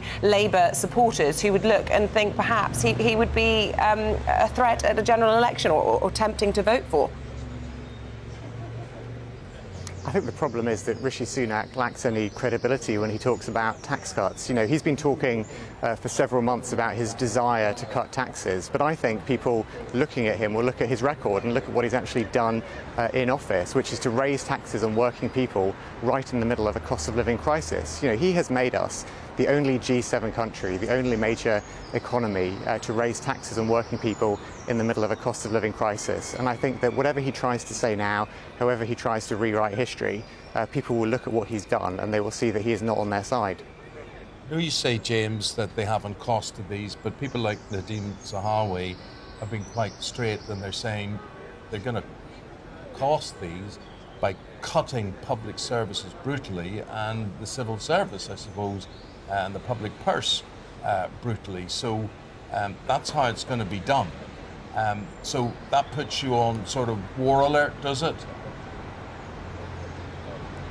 Well, he's given an off-the-cuff remark about swinging cuts to public services, which, you know, I don't think anyone wants to see the NHS or defence spending or our schools cut in the way that he's talking about. But I think this is just a sign of desperation from all of the Conservative leadership candidates. You know, this is a sign that they are desperate to distance themselves from the previous or the current Prime Minister, who's hopefully on his way out. And they're trying to do that by coming up with these totally unfunded promises, where they're promising this kind of fantasy economics. And I don't think people are going to buy it. You say that, you know, now is not the time to be raising taxes, but at the same time, Sir Keir Starmer standing up yesterday, giving a key speech on the economy, saying cutting taxes isn't the way at the moment. So what is the way? So the way that we believe our tax system should operate is to be a fairer tax system. And let me give you an example from just last night. You know, I was in the House of Commons last night leading on behalf of the opposition, on behalf of the Labour Party, during the debate on the windfall tax. And we proposed using the windfall tax, closing some of the loopholes and so on in that windfall tax in order to pay for a tax cut, for a VAT cut on home energy bills. You know, that would be a tax cut that would help everyone in the country. It would be immediate. It would be fully funded through the windfall tax. That's the kind of thing that we are putting forward, a fully funded plan to help people right now in the cost of living crisis. None of the Conservative leadership candidates voted to support our plan. You know, we offered them there on the table a tax cut that would benefit everyone, and it was fully funded, and they ignored it. The interesting thing, James, is, I mean, you talk about something there that people can imagine, that's visible, that's tangible. And I think what we're getting from a lot of these Conservative candidates is a theory, an economic theory, rather than what you're saying is do something that matters to people, do something that people come away and say, phew, thank goodness I got that relief because I can now afford clothes, or I can afford to heat, or I can afford to buy the shopping that I used to buy. And that is the difference. That's where people think there isn't levelling up, that politicians aren't in touch. And we need somebody, whether from the Labour Party, the Lib Dems, the Conservatives, the Greens, whoever it is, that actually seems to be a person of the people. Well, yes, and you know, you said that the Conservatives are talking about economic theory. I think that's being a little too generous on what they're saying, to be honest. I think it's economic fantasy.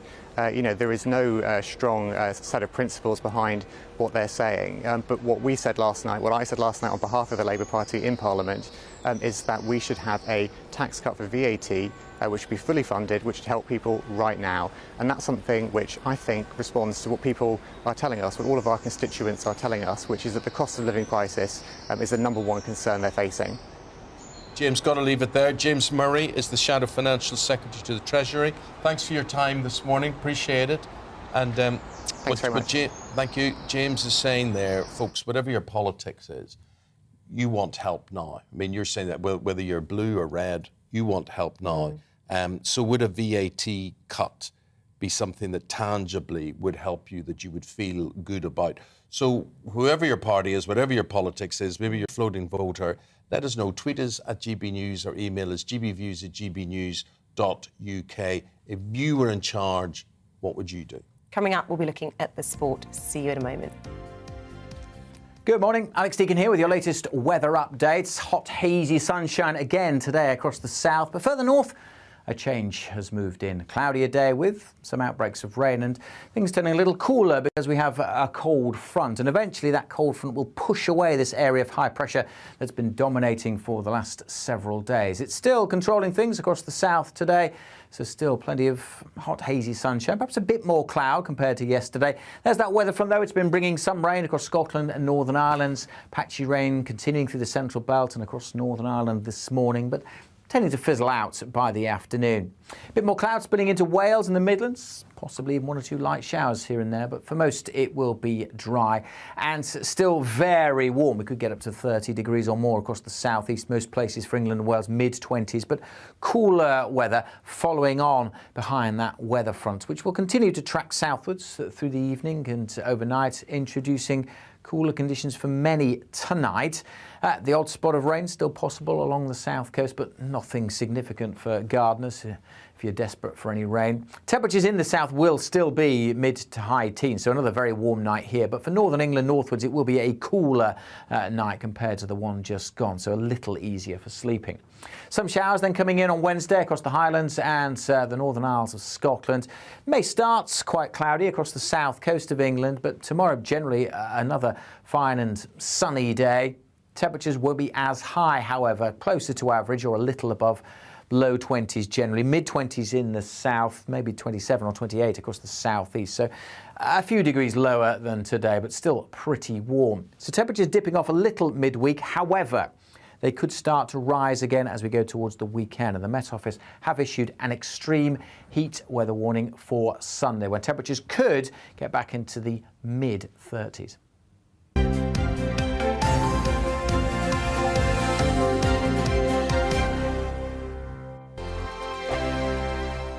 We are GB News. We're right across this great nation. On TV. On radio. On digital. Absolutely everywhere. We don't talk down to you. We embrace all voices with honest and civilised conversation. We are not part of the establishment. We're one of you. And we're only getting started. Join us on GB News, The People's Channel. Britain's news channel.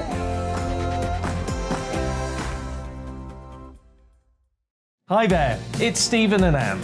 At breakfast from 6 a.m, you'll always be caught up with everything you need to know, the latest headlines, opinions and debates. We'll bring you the good news and the bad, but most of all, we're here for you. Remember, send in your views and let us know what you would like us to talk about. That's because we're your news channel. And every morning at 6 a.m, it's breakfast on GB News. My name's Tom Harwood and join me 9:30 a.m. every weekday for The Briefing, your one-stop shop for everything you need to know about what's going on in politics today. I wonder if this is a deal that might need to be like the biscuits in this factory, twice baked. Is there not an opportunity here to win out against the extremes? Tom Harwood, GB News. What are you going to do about it? Things should have been done differently, and they certainly are being done differently. Don't miss it. The Briefing with me, Tom Harwood, 9:30 Monday to Friday on GB News. Where would you like to go? Just take me to the studio, please, mate. You know where you're going. I've got a show to do. Friday Night Feast on GB News, 7 p.m. And it's like nothing you've ever seen before. We take a different angle on the week's biggest news stories. The viewers and listeners set me some absolutely mad challenges to do. We tried to rehome a rescue dog. And yes, there's some other wacky stuff in there as well. I feel like I could take on the world. Well, that's that. Friday Night Feast with me, Patrick Christie's, every Friday, 7 till 9 p.m. on GB News. Be there.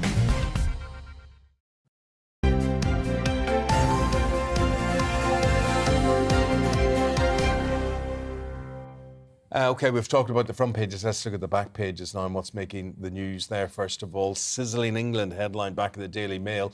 Run riot to book their place in the quarterfinals of the Women's Euros.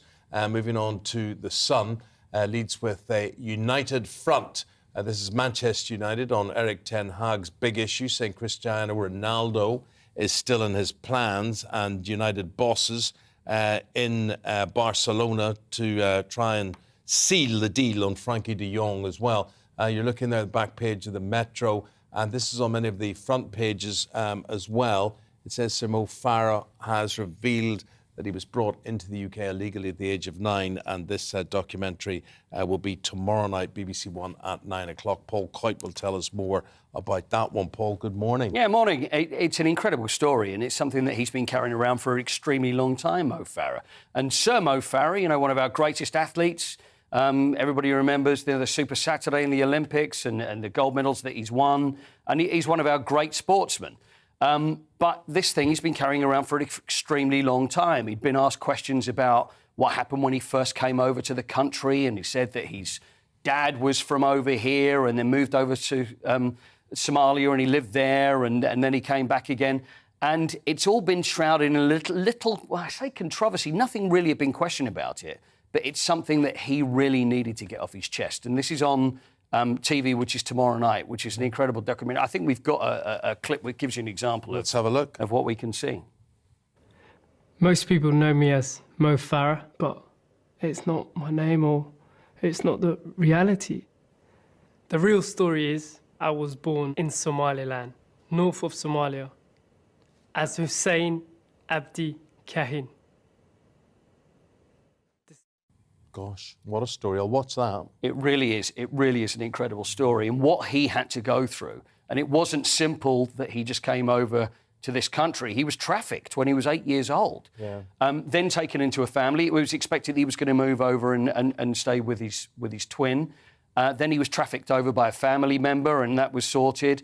Then he ended up staying in a family, whereas at 8 to 9 years old, he was expected to look after this family in return for being fed. I mean, literally a servant. I mean, it's just the most awful story, which ends, obviously, with triumph, because he ended up going to school and then explained to the school teachers what he was going through. So then they moved into another family, and then they noticed how brilliant he was at running. Then he had to go over to Eastern Europe to actually for his first competition. Didn't have a passport, so then that had to be worked through. And then he's gone from, obviously, I mean, it really is a true rags to riches story, but it's something that he's carried along. His children have always asked him about, and now tells the entire story. And it's a remarkable story, Eamonn. It really is. A remarkable result, England against Norway last night in these Euro 22s. Score? 8. 8-0. People were saying that Norway, this is going to be the tricky one. Ada Hegerberg, who's it was the Ballon d'Or winner, one of the finest players in the world for Norway. This is going to be tricky because England just managed to get past Austria. And there was the Norwegian manager saying, this is good. You think you're that good, are you? Well, they were more than good. 6-0 at half-time. So I thought, well, I'm going to stay up a little bit later because it's way past my bedtime. I thought I'm expecting 12. I was disappointed. It was only 8. I felt really let down by it. It was only 8. But it's looking very, very good for England's women in the Euros. You can't really do any better than that. Northern Ireland lost to Austria last night, 2-0. And Northern Ireland have got to play England next.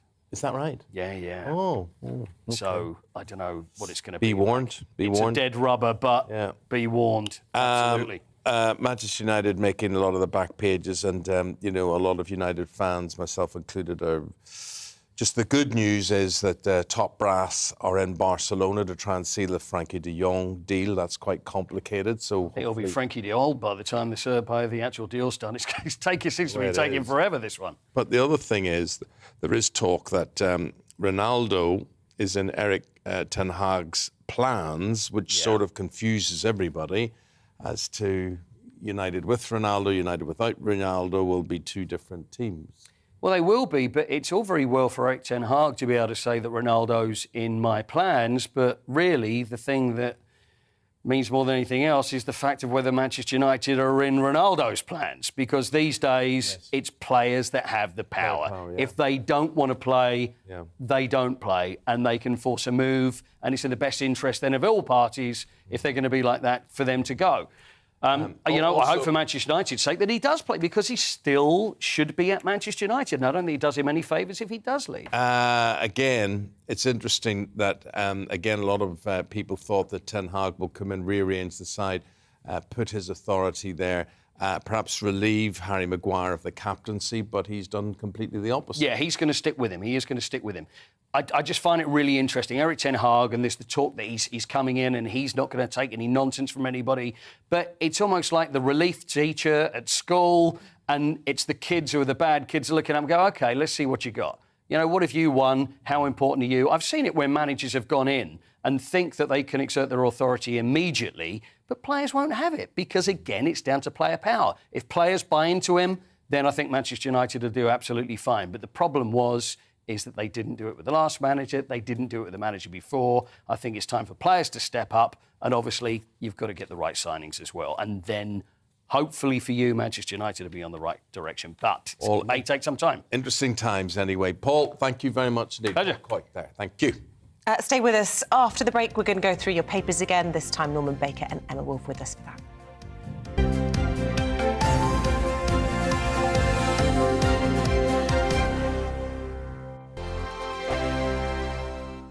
We are GB News. We're right across this great nation. On TV. On radio. On digital. Absolutely everywhere. We don't talk down to you. We embrace all voices with honest and civilised conversation. We are not part of the establishment. We're one of you. And we're only getting started. Join us on GB News, the People's Channel. Britain's news channel.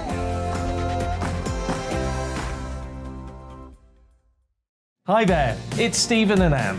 At breakfast from 6 a.m, you'll always be caught up with everything you need to know, the latest headlines, opinions and debates. We'll bring you the good news and the bad, but most of all, we're here for you. Remember, send in your views and let us know what you would like us to talk about. That's because we're your news channel. And every morning at 6 a.m, it's breakfast on GB News. My name's Tom Harwood, and join me 9:30 a.m. every weekday for The Briefing, your one-stop shop for everything you need to know about what's going on in politics today. I wonder if this is a deal that might need to be like the biscuits in this factory, twice baked. Is there not an opportunity here to win out against the extremes? Tom Harwood, GB News. What are you going to do about it? Things should have been done differently, and they certainly are being done differently. Don't miss it. The Briefing with me, Tom Harwood, 9:30 Monday to Friday on GB News. Where would you like to go? Just take me to the studio, please, Matt. You know where you're going. I've got a show to do. Friday Night Feast on GB News, 7 p.m. And it's like nothing you've ever seen before. We take a different angle on the week's biggest news stories. The viewers and listeners set me some absolutely mad challenges to do. We tried to rehome a rescue dog. And yes, there's some other wacky stuff in there as well. I feel like I could take on the world. Well, that's that. Friday Night Feast with me, Patrick Christie's, every Friday, 7 till 9 p.m. on GB News. Be there.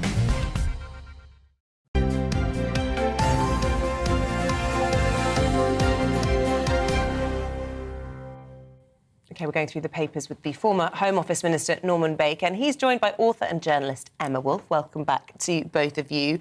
Norman, you want to start with the front of the Metro this morning. This story was doing the rounds yesterday afternoon. Bernie Ecclestone being charged with fraud, perhaps spending 10 years behind bars, and huge sums of money involved.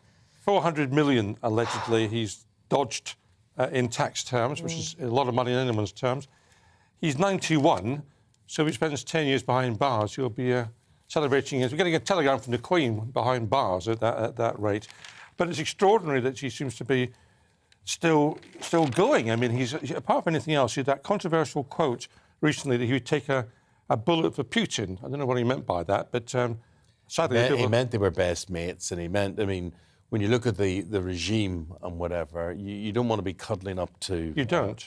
Putin, but... What an outrageous thing to say. Is. Sadly, the people taking bullets for Putin are all Ukrainians at the moment. Rather than Bernie Ecclestone. He also, maybe this is a controversial view, he had his fourth child 2 years ago when he was presumably 89. I don't know, I just think that's irresponsible. I mean, the kid will grow up without a dad before very long. It does astonish me that he has a 2-year-old. I have a 2-year-old and he's 91. But I also had a very, very old father, and I don't think that there's anything wrong, actually, necessarily. I mean, there's a lot wrong with Bernie Ecclestone, I would say, but I don't think there's anything wrong with having children. How old was your father? My father, when he died, was 92, sorry. So he had me when he was 50. When he was 50? Which is pretty old. And you regard that as very old? It was difficult at school. People would laugh and make jokes and say, is that your granddad and stuff. So I do think that the older father thing, of course, 90 is a different thing to 50. But I do think it's easy to say, oh, you shouldn't have children older. Well, more and more people are having. And then I was 42 when I had my last child, and you're right, you do feel it. You do feel it.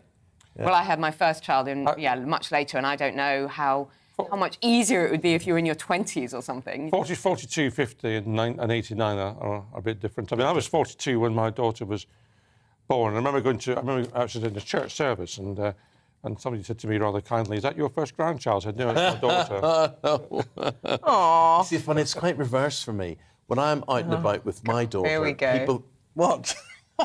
They think you're her boyfriend. They think, and that's her biggest fear in the whole world, that people actually... But it's because I'm so young-looking. Yeah. In comparison Never to her. seen you and George Clooney in the same room. So yeah, but for now, it's just the reverse problem to what you have, but anyway. Emma, let's go to the Times. UK homes bin 100 billion bits of plastic a year. I'm not having this. Don't bloomin' make it, and then it's not our problem. They just keep making it. It should be banned. It should be, actually. To be fair, this is what Greenpeace are calling for far more ambitious targets about the government not making single-use plastic. Don't make it. Exactly. So this is a project by Greenpeace. It's called the Big Plastic Count, and they did a big survey of UK households and basically found that UK households are throwing away, I think it's nearly 100 billion bits of plastic a year. But it's not our fault. It's always made out to be our fault. All right. I go, no. I think the government can stop this if they want. They say, we're going to stop diesel or we're going to stop petrol or whatever. And they do that. They set a target. Why can't they say we're going to stop plastic? 83% of this is food and drinks packaging, snack bags, food wrappers. This is what people are chucking away. But Eamonn, I agree with you. I think it can't be beyond the wit of man. We can put men on the moon. It cannot be beyond the wit of man that we make jars that are recyclable, that we make packaging that is recyclable. Absolutely. And the big manufacturers, they can do this. Where I disagree, nappies. Don't recycle. Nappies need to be recyclable. But they shouldn't be made in those materials. Why are they not recyclable? In the first place. It's not about recycling, because I'll tell you this is sad. And Anthea Turner, I think, is coming in tomorrow, because she's visited a recycling factory. If there's one piece of contamination on the plastic that you throw away, so you may do all the washing, whatever, they've got to do that. It's not recycled. It's all a lie. It's all a farce. Stop making the blooming stuff. Yeah, but you're right. 11 million nappies a day in the UK go to landfill. A day. And we were just drowning in nappies. And I had a supermarket delivery yesterday afternoon. And I just still don't understand, why do they put all the frozen goods that are already packaged inside a supermarket plastic bag? I literally was just unwrapping plastic for about 20 minutes, just opening up my supermarket shop. If I'd have actually gone to the shop myself and, polluted the whatever, driving there, I'd have had less plastic. So I have a terrible conscience about it all. And I think you do think that you've contributed to the whole problem. But I just think, no, they want you to feel it's your problem. It's not our problem. It's government. So the lobbying bodies, Norman, must be very strong in this to say, no, leave us alone. Let us keep producing all this plastic. Well, I think they probably are. I mean, it is convenient for supermarkets to use plastic. That's why they do it. But, I went to Tesco the other day. I'm going to say it's Tesco's. I'm going to blame Tesco's on air here, because I went to look at the bakery products. They've got croissant in this huge plastic container. Why don't we have paper bags? Yeah, totally. What's wrong with it? Paper bag, what's wrong with the paper bag? And if you look at the worst example, I think, is Ferrero Rocher chocolates. These come in these hard, thick plastic containers, and people just throw them away. Yes. Who are these people? Who are these people that get Ferrero Rocher like that? Well, not me, but I don't buy them. Ambassadors, aren't they? I buy them, actually, because of the packaging, Would you actually then... So I thought actually you were a consumer of it. No, but so actually you look at it and you say, that repels me or repulses me because of the way... I refuse to buy it, and I complained to Tesco's management, actually, about their packaging. I mean, they don't do anything about it. They just carry on as normal. Yeah, I mean, it does hurt me, Emma, because I do think the seas in particular... I tell you what hurts me is when you go somewhere like Thailand and you're swimming under beautiful blue oceans and you look up at the surface. That was my sort of wake-up call a few years ago. I saw a layer of plastic, and this was on a deserted island.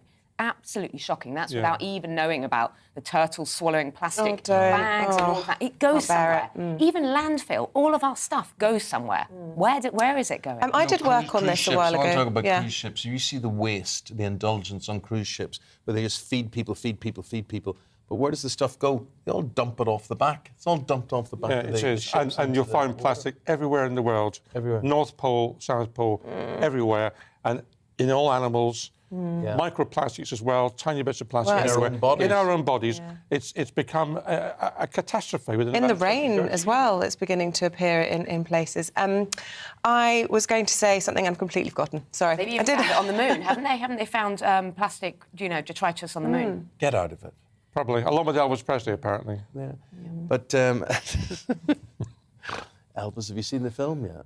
No, I haven't actually. No, I have to go and see the film. You and me should go and see the film together. All right. I appreciate the music in it. Anyway. Should we talk about the SAS, Norman? This is an expose that the BBC have done. The Times reporting on it. And there's some anger, there's a bit of backlash from the MOD, who say not only is this putting members of the SAS at risk, but also damaging them reputationally. Well, I expect it is putting them at risk, and I expect it is damaging them reputationally. The issue is whether it's true or not. And if it's true, then the BBC is doing a public service by revealing it, because what the programme apparently shows is that the SES were told to commit murder, effectively, to kill Afghans who had surrendered. This is what the allegation is. Unarmed Norman, as well. could I just say, who is really surprised by that? I mean, are you genuinely surprised? You may be outraged by it, but that's what squads like this exist for, to do the dirty work on behalf of governments or us that none of us want to hear about, but we just assume goes on.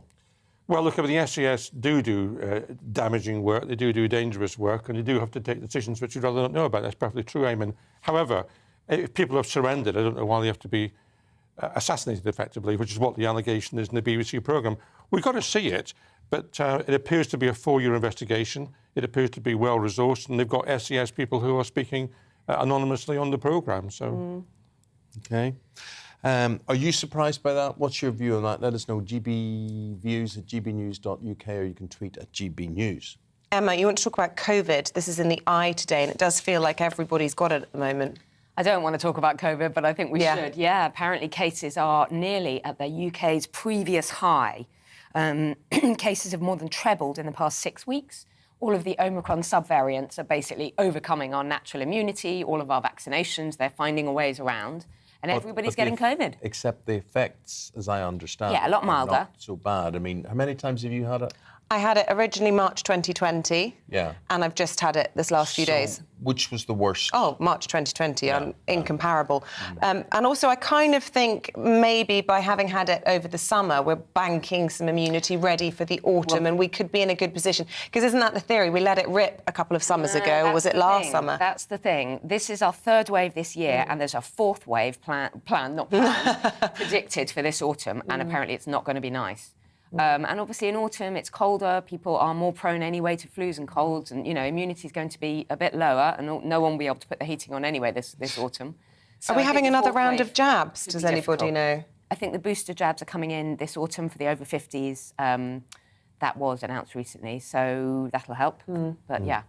Funny how many people have COVID and sort of how people are just living with well, it. So as you nobody's say- testing, really. I had some tests left over and I woke up the day after the Trick Awards. I was off anyway, but I was off to a school viewing with my little one, and I thought, I don't feel very well, took a test, and sure enough, ping, it was positive. And then I got one of those phone calls, you know, when you were a kid and you wanted off school and you would say to your parents, I don't feel very You lie by the radiator to get a really, really big fever.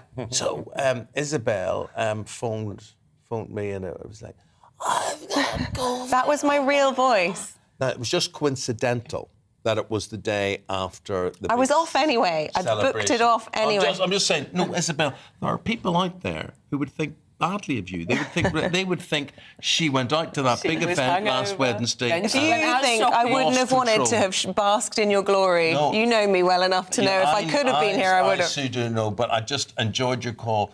I can't come in to work. Well, credit to her for ringing. I would have texted. And I wanted him to hear. I was deliberate. I wanted him to understand how awful I sounded. And you wanted me to feel awful for you, which I did. It was awful. Yeah, I sent you little emojis and things. You just said, don't bother coming back anytime soon. Let's talk about the what do they call the honours? Well, when Boris leaves, the resignation honours. Resignation honours. Because honours are decided by the Prime Minister, of course, not by the Queen. The Queen officially hands them out, but they are decided by the Prime Minister. And there's a habit of Prime Ministers when they resign having controversial honours lists. Tara Wilson's lavender list back in those days. Yeah. And then David Cameron giving a huge number of honours to his mates. The Chumocracy, I think it was called, in 2015. And there's a suspicion from the palace, which is probably well-founded, to be honest with you, that Boris Johnson's going to give a whole lot of honours to people who really shouldn't get them, who are his mates. Such as? Well, I don't know, such as. No, but I mean, who do you think's not worthy of an honour that Boris Johnson? People who've given a lot of money to the Conservative Party and done nothing else, for example, would in my view, not qualify for an honour, but they probably will get one. The one person quoted in the paper as probably lined up is Paul Dacre, the editor of the Daily Mail. The Daily Mail, of course, has been a big champion of Boris Johnson in recent weeks when the other papers were abandoning him. So maybe that will be true. Two names that stood out for me that were mentioned earlier in the week were Nadine Dorries going into the law. Yes, that's right. Allegra Stratton. And OK, she hasn't, it's now been proven she hasn't done, nearly as much as everyone else did in Partygate. But I thought they were two very odd names. Do you know, I think to be elected. Allegra Stratton, I can see that Boris Johnson probably feels incredibly guilty about that because she fell on his sword. No, but you can see why he'd maybe want to give her something in gratitude. Shouldn't be a system that works that way. Don't hate the player, hate the game. Yeah. That's what they say. Anyway, the Queen apparently is worried that she's going to be pulled into controversy by having to sign off a whole lot of controversial names, and the palace is intervening to say they're going to vet everybody. The Lib Dems, I see in the paper, have written to the House of Lords Appointments Committee and the Cabinet Office to say that any honours list from Boris Johnson should be blocked on the basis he's too tarnished to be permitted such a list. There you go. Your views, very welcome. For the moment, Norman and Emma, thank you both very much indeed. They're going to be back in about 40 minutes' time. Thank you. Right, with the time at 7:51, let's bring you up to date on the latest headlines and some breaking news in the last few moments. We're just hearing that the Labour Party are tabling a motion to have a vote of no confidence in the government later today. We'll have more details on that just as soon as we get it. And as you just saw there, the four-time Olympic champion, Sir Mo Farah, has revealed that he was forced to enter the UK illegally. He told a new documentary that he was smuggled to Britain at the age of 9 and that his real name is Hussein Abdikahin. Child poverty in the UK fell to the lowest level in 7 years during the first year of the coronavirus pandemic. The End Child Poverty Coalition research suggested that the trend is likely due to extra support given to families. Queen is hoping to present the George Cross to the NHS in person at Windsor Castle today. She'll welcome NHS bosses and frontline workers from each of the 4 UK nations. The award recognises acts of great heroism and courage in the face of extreme danger.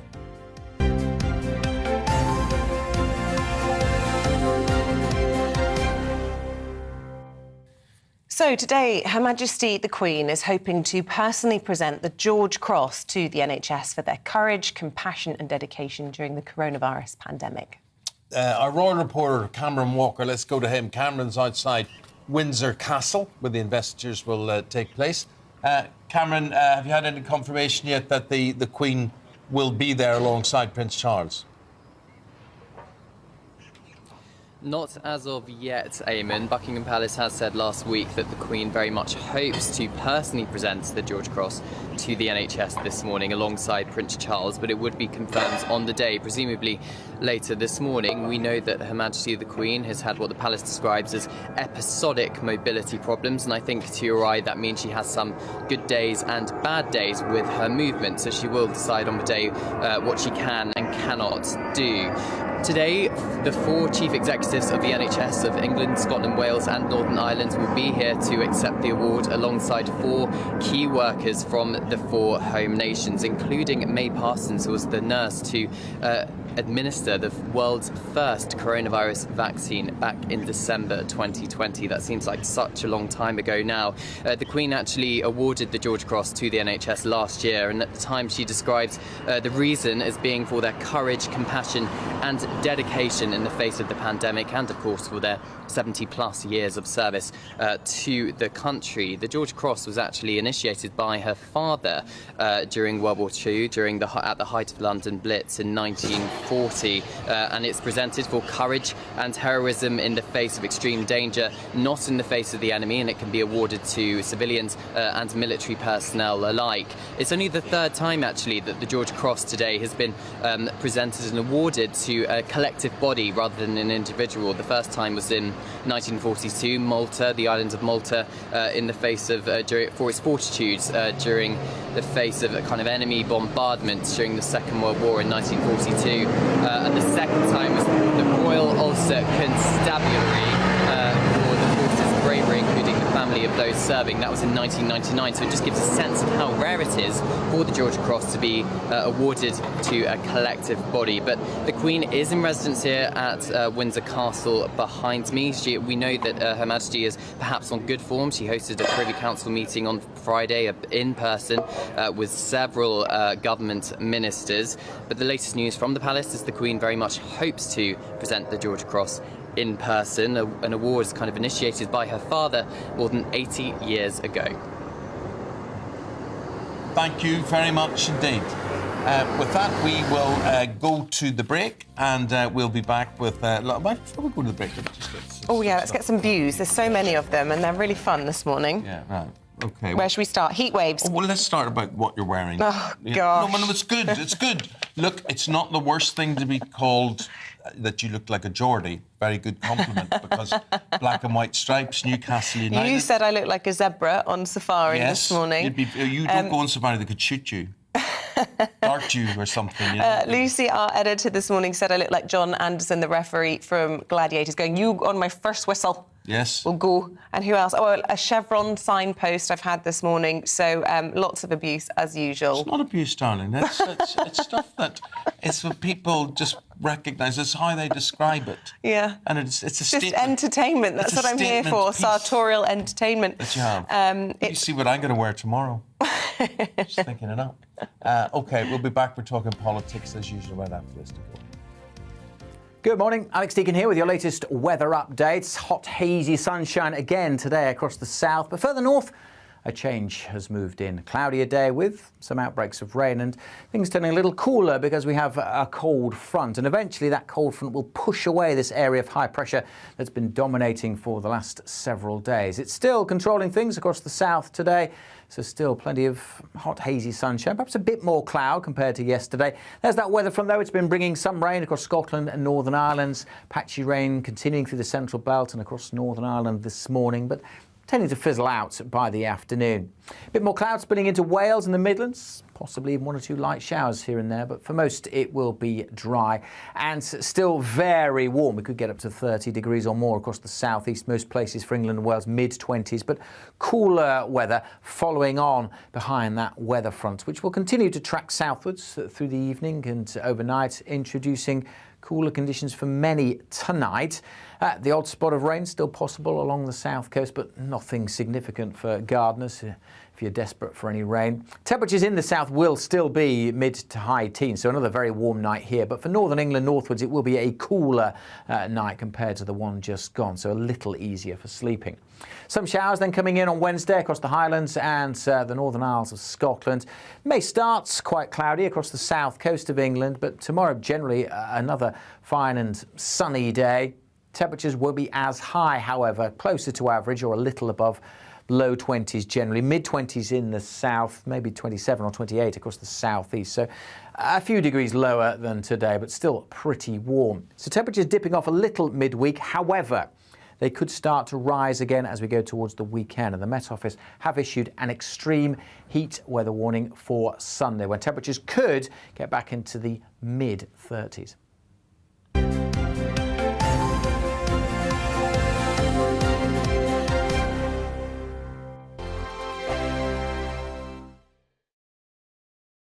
We are GB News. We're right across this great nation. On TV. On radio. On digital. Absolutely everywhere. We don't talk down to you. We embrace all voices with honest and civilised conversation. We are not part of the establishment. We're one of you. And we're only getting started. Join us on GB News, the People's Channel. Britain's news channel.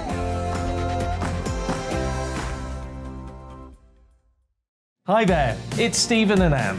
At breakfast from 6 a.m, you'll always be caught up with everything you need to know, the latest headlines, opinions and debates. We'll bring you the good news and the bad, but most of all, we're here for you. Remember, send in your views and let us know what you would like us to talk about. That's because we're your news channel. And every morning at 6 a.m, it's breakfast on GB News. My name's Tom Harwood, and join me 9:30 a.m. every weekday for The Briefing, your one-stop shop for everything you need to know about what's going on in politics today. I wonder if this is a deal that might need to be like the biscuits in this factory, twice baked. Is there not an opportunity here to win out against the extremes? Tom Harwood, GB News. What are you going to do about it? Things should have been done differently, and they certainly are being done differently. Don't miss it. The Briefing with me, Tom Harwood, 9:30 Monday to Friday on GB News. Where would you like to go? Just take me to the studio, please, Matt. You know where you're going. I've got a show to do. Friday Night Feast on GB News, 7 p.m. And it's like nothing you've ever seen before. We take a different angle on the week's biggest news stories. The viewers and listeners set me some absolutely mad challenges to do. We tried to rehome a rescue dog. And yes, there's some other wacky stuff in there as well. I feel like I could take on the world. Well, that's that. Friday Night Feast with me, Patrick Christie's, every Friday, 7 till 9 p.m. on GB News. Be there.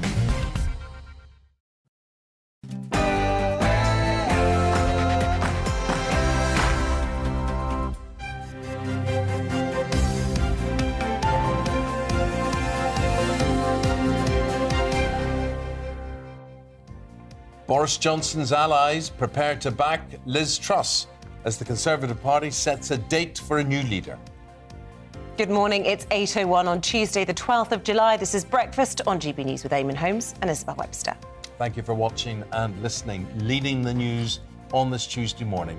Cabinet allies of Boris Johnson are preparing to back the Foreign Secretary, Liz Truss, to be Prime Minister as nominations open in the Conservative leadership race today. It comes as Labour sources confirm they'll put forward a confidence motion in the government today. One of Britain's greatest athletes, Sir Mo Farah, has revealed that he was brought to the UK illegally as a child. In an upcoming documentary tomorrow night on BBC One, Farah says he was trafficked and forced to enter the country at the age of 9. And Her Majesty the Queen is expected to personally present representatives of the NHS with the George Cross today at a ceremony in Windsor Castle. The monarch will meet key workers accompanied by the Prince of Wales. Thanks for joining in on our discussions. There's the email address, you know what that is. Christine says, a new slogan for the Conservative Party is none of the candidates are up to scratch is bring back Boris, she says. Yeah, Peter says Rishi Sunak is by far the best candidate, intelligent, experienced and far more capable than any of the others. Definitely not Liz Truss or any of the younger ones with little experience and of whom we've never heard. Shirley likes Jacob Rees-Mogg and she wonders why he hasn't joined in the scramble. It's interesting, isn't it? And Robin says, I'm a fully paid up member of the Conservative Party. It's getting boring to hear that only 100,000 people get to choose the next Prime Minister. OK. Keep it all coming in. We are here, the People's Channel, ready to listen to you. Remember, those are emails. You can also tweet at GB News. We are the People's Channel. We're also looking for the People's Champion. Get in touch if there's somebody in your community or maybe in your family who you think deserves a special shout-out. We need to shed some light during this period of negative news. Send in your nominations to Breakfast People's Champion. Think of how good that would make us all feel when we're celebrating and talking about... Because I think it's often easy to just assume the world is awful. It's all gone to hell in a handcart. Everybody's at each other's throats, which sort of they are in a way, but there are people who break through. Well, do you know, the backbone of Britain, the people are keeping the country on its feet through all of this, and people are doing good things just because they're good people. We want to talk and hear to them. Good. Right. G-O-O-D. Back after this.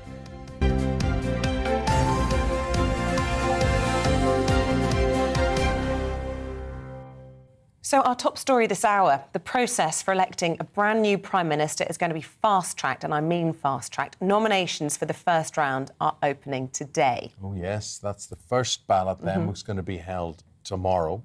The candidates will then be whittled down to 2 by the next day, on Thursday. So it'll have gone from, 11 down to 2 in 2 days. And then a leader will be announced when Parliament returns from recess, and that's going to be 5th of September. Well, the former Chancellor, Rishi Sunak, is going to formally launch his campaign today, joining the chorus of candidates promising to cut taxes. It comes amid reports that Cabinet allies of Boris Johnson are preparing to back his chief rival, and that is Liz Truss. Nadine Dorries is one of Boris Johnson's big allies, has been and continues to be. Have a look at this now, because last night on Dan Wootton's show here in GB News, this is what she had to say about Rishi Sunak, and she did not hold back. Rishi had been planning his campaign to the letter, launched it the day it was ready, and everybody else is kind of like blindsided and thinking, what's going on? We've all been working so hard. How can he have been that campaign ready? Well, the answer is he wasn't working so hard. We all were. And I'm afraid we found ourselves in quite a difficult position. I think it's fair to say Nadine won't be backing Rishi Sunak during all that. She's a Liz Truss woman. Let's speak now to Conservative MP, the MP for Bolton West, Chris Green, today. Who are you backing, Chris? Tom Tuggenut, we need a clean start. Yeah, I think, a lot of people look at a military man and there is an appeal. But I would say to you, you may say that when you hear Nadine Dorries talking about how, you can see how they're all obviously at each other's throats, maybe military men might be too straight to hold a post in cabinet or to be Prime Minister. I think politics, whether it's the leadership at the moment in terms of government or Parliament as a whole, is mired. It's in a really bad place, and I think the country is losing confidence in our politicians. Actually, the qualities that the military bring to bear are the qualities people want to see restored in Parliament. I definitely think, I can definitely, from people I talk to in real life, they can see there's an admiration for people like Tobias Elwood and Tom Tuggenut and Ben Wallace as well. But I think the big problem with this, and which screams to me of some sort of stitch-up, is this is all going to be over in 2 days. So you need to get to know Tom Tuggenut. He hasn't got a high enough profile. People need to know. They're not going to get a chance to know him, are they? Well, there's a few stages to this. So the first round is going to be tomorrow in terms of knockouts. You've got the threshold of 20 to start. You've got to get 30 supporters for the next phase. So it could be early next week when it's completed in terms of Parliament. Now, everyone in Parliament knows these figures. Tom was put in place as Select Committee Chairman for Foreign Affairs twice. So he's got very significant status in Parliament, huge experience, and he brought a huge amount of experience into Parliament with him. So that recognition is there. Then it goes to the membership. Again, these are people who are really interested in politics. But he has to go... But what I'm saying to you, though, is, Chris, that he's got to go from 11 to 2 in about 10 seconds, basically. That's a tough ask. Yeah, it is. It's so difficult. For all the candidates in government, not expecting this, perhaps. I've been kind of anticipating the race happening for a little while. Why was Nadine Dorries so shocked? She's absolutely shocked that people have been planning this a few months in advance, and it has taken her aback. I mean, I thought she needed a touch of the vapours. Well, really, I thought she was going to pass out. But really, I mean, we all know what politics is, and she's trying to pretend, Rishi Sunak was planning this, as if no one else was. I think more the point she was making is if you're buying the website, if you've got all of these things whilst being Chancellor, and we're going into the cost of living crisis and all of those problems, you can do to do the both at the same time was, I think, the point she was making. But I think Rishi, Liz Truss, we've got so many great candidates from government, from the current setup, which has actually brought us into the situation we're in. And this is why having a clean start with Tom is so significant. We've got to restore confidence. Yeah, and Tom's making his big announcing speech today, isn't he, along with the former Chancellor, Rishi Sunak. So we will presumably hear more from him about what his vision would be for the country. How much damage do you think is being done, though, by the kind of comments from Nadine Dorries? We've also heard, haven't we, James Cleverly coming out saying Rishi Sunak was essentially a Labour Chancellor. We're seeing the blue-on-blue bloodletting. It's really, I mean, it's not good for the party, especially if you want to have a functioning cabinet at the end of it. Do you think that's why they have sped up this process and decided just literally 2 days of this before we can carry on? Well, I'm always an optimist, and what they're fundamentally doing is having a debate on tax. We've had a very high tax environment for a long time. This is having a massive impact in terms of the cost of living crisis, in terms of businesses being able to invest and recruit people. So having a conversation about tax, perhaps a robust argument about tax, is pretty healthy. Well, what's Tom Tugendhat's views on tax, then? It's too high at the moment. It's having that impact on families. So he disagrees, then, with the former chancellors and all the experts that have come out saying Rishi Sunak's right on this? Well, actually, on the national insurance side, all of the other candidates voted for it. Tom didn't, because he knew it was wrong, because it's a tax on jobs.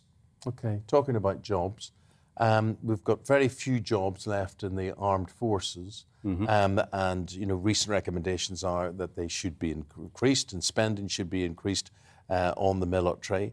But if Tom's talking about tax cuts, where does that money come from? There is, I think, in the British economy a little bit of flexibility in terms of our debt to GDP ratio.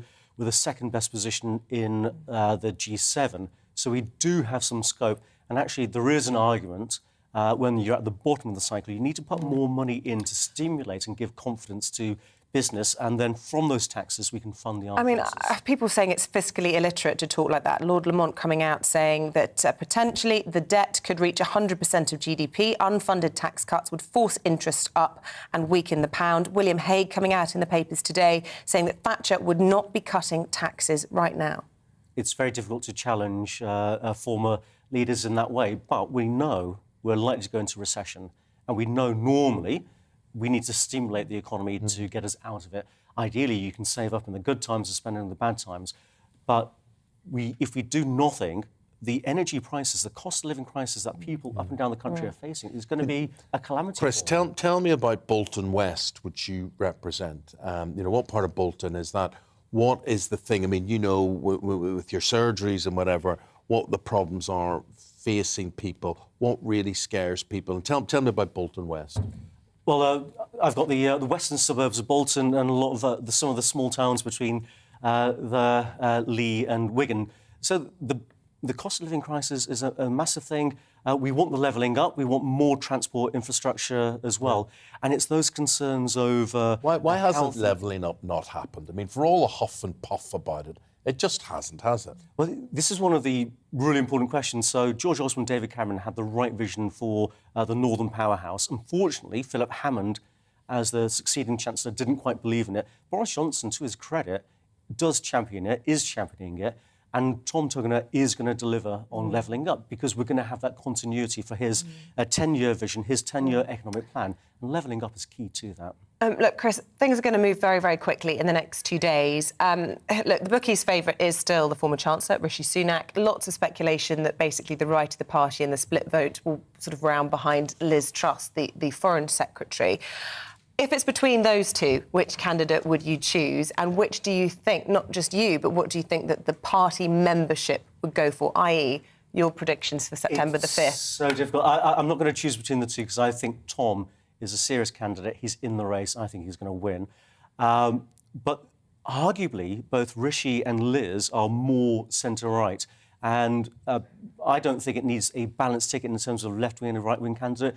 Like, you don't need a Remainer or a Brexiteer. We are all voted for on the same basis. We're all going to deliver. OK, but who do you think the membership would choose out of those two, if it was at those two in the final furlough? Well, this is where I'm going to be a politician. Come on. It's Tom all the way. Tom all the way. All right. I admire your optimism, but I would say no hope and Bob Hope, basically. I mean, I think he seems to be a lovely man. He seems to be very dedicated, whatever. But I think it comes down. You learn the lesson from Boris Johnson, which is people love profile. It's who they know, who's got the profile. But one of the characteristics, such as Margaret Thatcher taking over from Callaghan, you look at the environment at the time, and one of the key questions is over leadership and competence, and someone we can have confidence in as a country.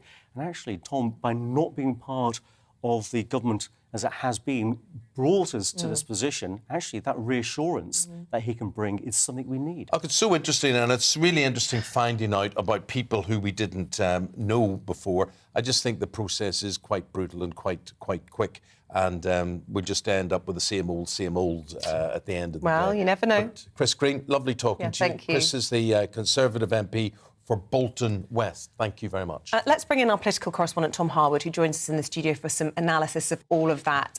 Tom, really interesting times, very speedy whittling down over the next few days.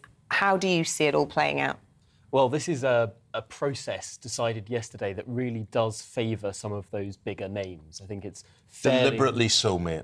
I think it's fairly clear that one of those final two will be Rishi Sunak, and the question is who is going to be the challenger to Rishi Sunak. But that's what the party wants, is it? I mean, when we look at the 1922 committee and Graham, what's his name, Graham Brady. Sir Graham Brady, yeah. Basically, they don't want all these other people that Chris is coming in and saying, look at the Conservative Party, it's a broad church, there's so many names, there's modern Conservatives. More than ever, though. 1922 and Graham Brady, they know who they want, and they want Liz Truss in there, don't they?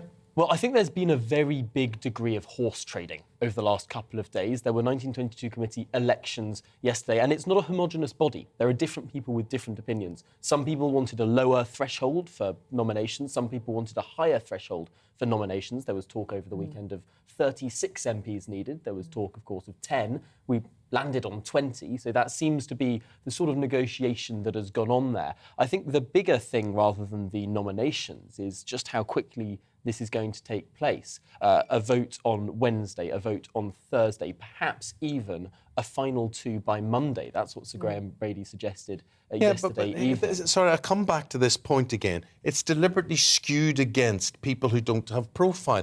And Chris, maybe you've got an opinion on that. It's skewed in favour of the ones that people know. So it will be Sunak, or it will be Zahawi, or it will be Liz Truss, maybe Penny Mordaunt. And that's what I'm saying, that no one else gets a look in, and I'm saying that is quite deliberate on behalf of the party. Normally you can take your time in opposition to choose one and have a very long drawn-out process, but the parliamentary party knows all of these figures very well. They've all made very powerful, interesting contributions, so we're in a good place to judge. You don't think it would have made any difference to have a 2 or 3 week campaigning part to all of this? Perhaps it would have helped, but it wouldn't have made that much difference for the membership. That's Eamonn, just on that point, and this might not be up to date, but this was a poll that I was looking at this morning of who has come out publicly endorsing candidates, and Rishi Sunak out at the front, Penny Mordaunt at 25, and Tom Tugendhat has already got 20 MPs out declaring for him. So it's not always guaranteed that those bigger names will be getting from the parliamentary party anyway. So there is a chance that some of those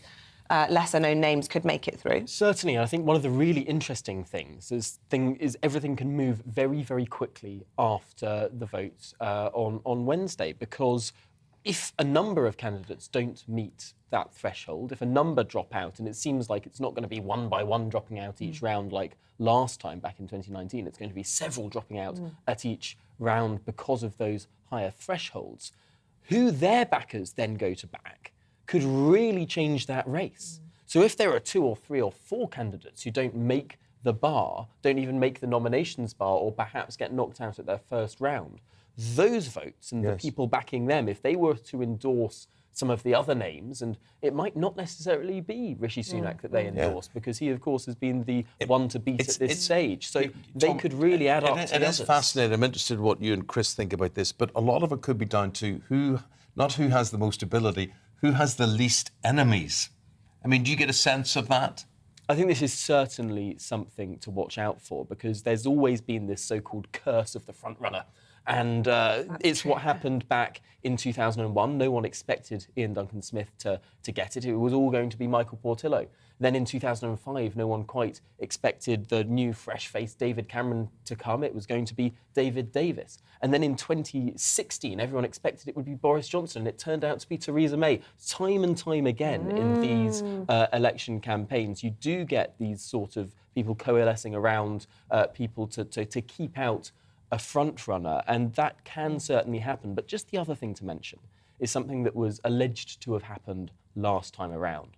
And that's when people don't reveal so many of their supporters, so that they can almost play around these parliamentary games, direct some of their supporters to other candidates, boost other candidates to knock other people out. There's a lot of accusations that actually Rory Stewart's campaign back in 2019 was artificially inflated by the Boris Johnson campaign in order to knock out more Brexity candidates. So potentially what we could be seeing now is some other candidates being inflated by campaigns that are further ahead, keeping their backers private in order to then knock out... Maybe that explains why Chris Green's been so confident this morning about Tom Tugger. I think you need a good majority over everyone else to be able to be confident of playing with your team in that way. And I'm not sure Tom will be doing it.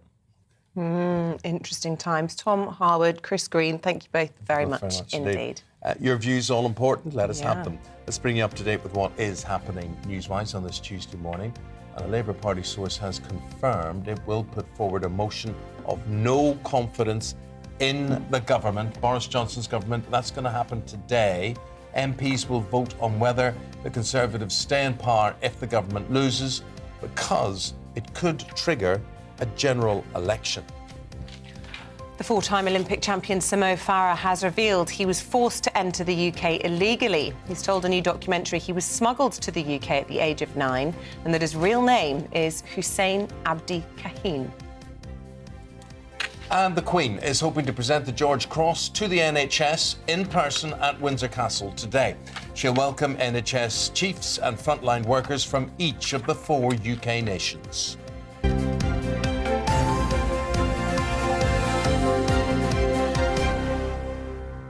Well, there we were talking about the Queen, we're talking about Windsor Castle, we're talking about, I mean, if it's said she's hoping to be there, there's every chance she will be there. We're going to have Katie Nicholl, now Vanity Fair royal editor and author, just when we thought she was fading into the background, eh? Yes, don't underestimate her. She has she's made a remarkable comeback because... I think when we saw her at the Platinum Jubilee celebrations, we were all aware that this was looked taxing, right? She was standing up there using the aid of a walking stick. And I think at points she did look like she was in pain. I mean, so much so that she had to pull out of some of the celebrations. The lovely thing about this today, if Her Majesty is in attendance, by her side, side by side, Prince Charles. The Prince of Wales, yes. And sometimes I look at this and I think, well, why didn't she just do that 10 or 15 years ago? Why didn't they just get us used? Well, it would have given Charles a bigger role and maybe a sense of purpose. But it seems to be good to see. I think what we are seeing is a sort of a handing over of power in real time. I mean, we're watching something quite extraordinary. The Queen made those vows at her coronation. They are sacred to her. So that idea that she's just going to abdicate, it might be for the Dutch, but it's not for her. She's not going to do it. And I think what we're seeing now is we have an ageing monarch, but very, very much supported by the Prince of Wales. And we are used to seeing the Prince of Wales, whether that's standing in for her. We saw that at the state opening of earlier this year. By her side, ready to take the royal salute if needs be. And there today to support her, because she obviously needs that support. But, every engagement now comes with that caveat. We hope the Queen will be able to attend, but she will very much hope to be here. I mean, this was an award, doesn't get given out very often, and it doesn't really get given to organisations. You hear about people getting the George Cross, but not organisations. I think Malta have had it, I think the Royal Ulster Constabulary, and now the NHS. It was an award started... it was started in the war. And the RAF. That's right. Well, yeah. And it was started by her father, King George VI. So there's that personal connection for her. I think everyone remembers the Queen and her speech thanking the NHS during the pandemic. So for her, this is an opportunity to personally thank them. And if she can be there, we know she's at Windsor, I think we're going to see her. Some other big honours been given out as well today. Yes, there are. I see Sir Chris Whitty, he's getting a Knight Commander of the Order of Bath. Obviously, he's very much so he'll become Sir. Ahead. Yes, he will become a Sir, which is Professor, Sir. Yeah, he's got a lot of titles as his name. Tom Daley as well is going to be OBE. And Martin Lewis, of course, the financial expert, is going to be a CBE. So actually a lot of investitures being given out. And this is not, not soon after the Queen's birthday honours list. So I think it'll be the last big engagement probably that we see the Queen do before, of course, she heads up to Balmoral, because that's what she traditionally does. All of August, all of September, and time with her family up there. So fingers crossed we see her. I think literally the decision is made on the morning, depending on how she's feeling. Yeah. You're feeling the love for the Duchess of Cambridge here. Well, particularly her sartorial style of her mother. I should say Isabel's gasping, not in disdain, but in approval, because you're a fan. I mean, there was a picture on my Instagram feed of Kate in the yellow dress she wore on Saturday. Yeah, it was fabulous. It was with the wonderful, hat. yes. And it was just caught her at an angle and she was smiling and it just looked like it had been shot for the cover of a magazine. Yeah. She just looked like a she's the superstar. personification, isn't she, of elegance and sophistication and style. And, I've been chronicling not just, her engagements, but her wardrobe over the decades. And what I love about this piece that the Mail have done very well is how much her mother is a copy Kate as well as the rest of us. They dip into each other's wardrobes. Does Kate copy Mum? Well, I tell you, in the early days of their courtship, it was Carol who used to take Kate to a little dress designer's shop near their home in Bucklebury and get her wedding ready, or, if she had a big event with the royal family. So Carol's very much behind that style that is still so true to Kate. But now what's so lovely is that they dip into each other's wardrobes and they do what every sensible mother and daughter does, and that's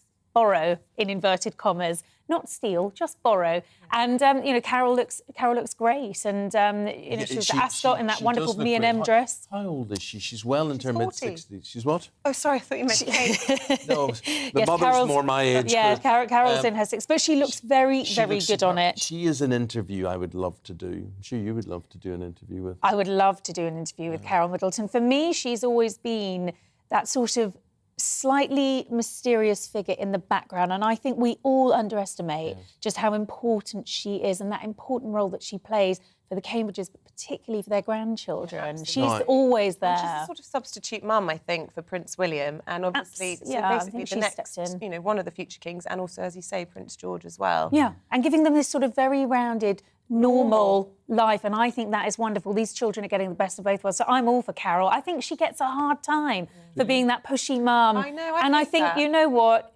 This is what we should celebrate about Britain. Yeah, absolutely. I think she's great. How on earth has Prince Harry been invited to the United Nations? Yes, to address the. I knew this was going to irritate you greatly. I'm just saying, what qualifies him to address the United Nations? Well, he's a former member of the royal family, isn't he? He's a name, so he's a former working royal. Will change the world or influence the world? Listen, we're joking aside. I actually think if climate change is on the agenda, then Harry is probably going to be pretty impressive on that front. I think world hunger is another thing that's going to come up. I mean, if you cast your mind back to last year, when they were, I think, speaking in New York for something to do with the UN, or separate from the UN, but they were talking about the COVID vaccine and actually making this point that it needs to be more universally available.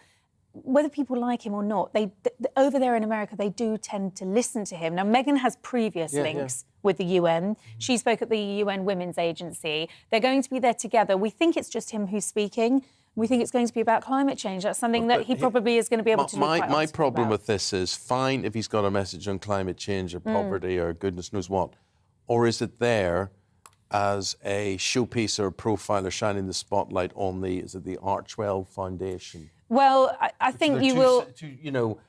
He's either in favour of all this thing or he's there as a business. Well, business, you're not going to see necessarily a Netflix, or you might well do. Archwell, you might hear about the work of Archwell because that is very much putting the spotlight on these humanitarian issues. But listen, if he's been invited to go and speak to the UN Assembly, he's not going to turn that down because it just boosts that profile that they're looking for. That will come the day after we potentially have temperatures of 40 degrees here in the UK. So he's going to have a decent point to raise. Huge fires in Yosemite at the moment. Have you seen these pictures of the sequoia trees? Yes, ancient extraordinary. trees, the most beautiful, enormous trees, close to burning, razed to the ground. It's a big issue, and we'll be hearing from him hopefully on Monday. Well, he's been, like his father, actually, quite ahead of his time on that issue of climate change, and obviously wanting to use that platform. So it'll be interesting to see what he has to say, and even more interesting to see whether there's a Netflix crew in attendance. Oh, right, yes. So she'll be there as well? She will, but we're not expecting to hear from her. We'll expect to see her. Well, we will. It's all good for the documentary, And the book. Thank you very much indeed, Katie Nicholl, as always. Thank you. Coming up, we've got an appointment with the doctor. We do. Dr. Frankie's going to be here. She's going to be talking to us about asthma and also about that COVID spike at the moment. Don't go anywhere. See you in a moment.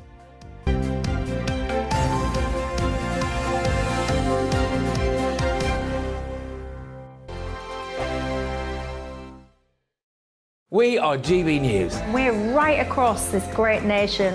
On TV. On radio. On digital. Absolutely everywhere. We don't talk down to you. We embrace all voices with honest and civilised conversation. We are not part of the establishment. We're one of you. And we're only getting started. Join us on GB News, the People's Channel. Britain's news channel.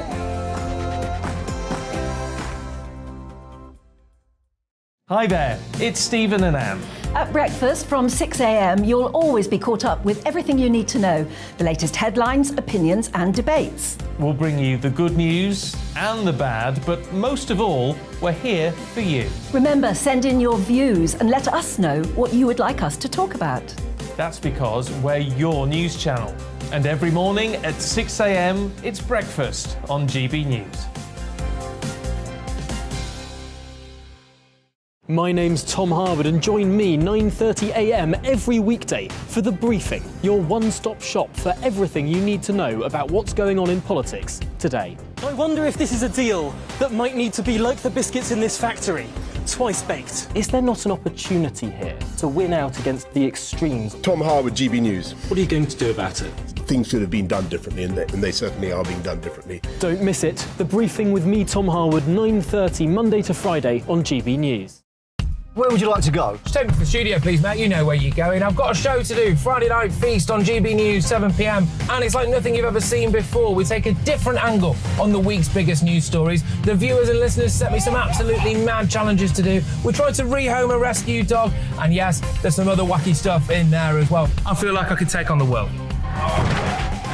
Well, that's that. Friday Night Feast with me, Patrick Christie's, every Friday, 7 till 9 p.m. on GB News. Be there.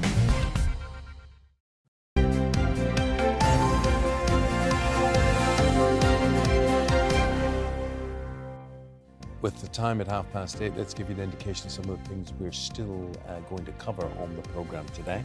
Over 2 million people in the UK admit to having a gambling addiction, including the former footballer Paul Merson. He's going to be telling us why he's now turning his attention to helping others. That's just after 9 o'clock. Yeah, and if that's affecting you, please do get in touch, and we will try and engage you in the conversation as well. gbviews@gbnews.uk or tweet at gbnews.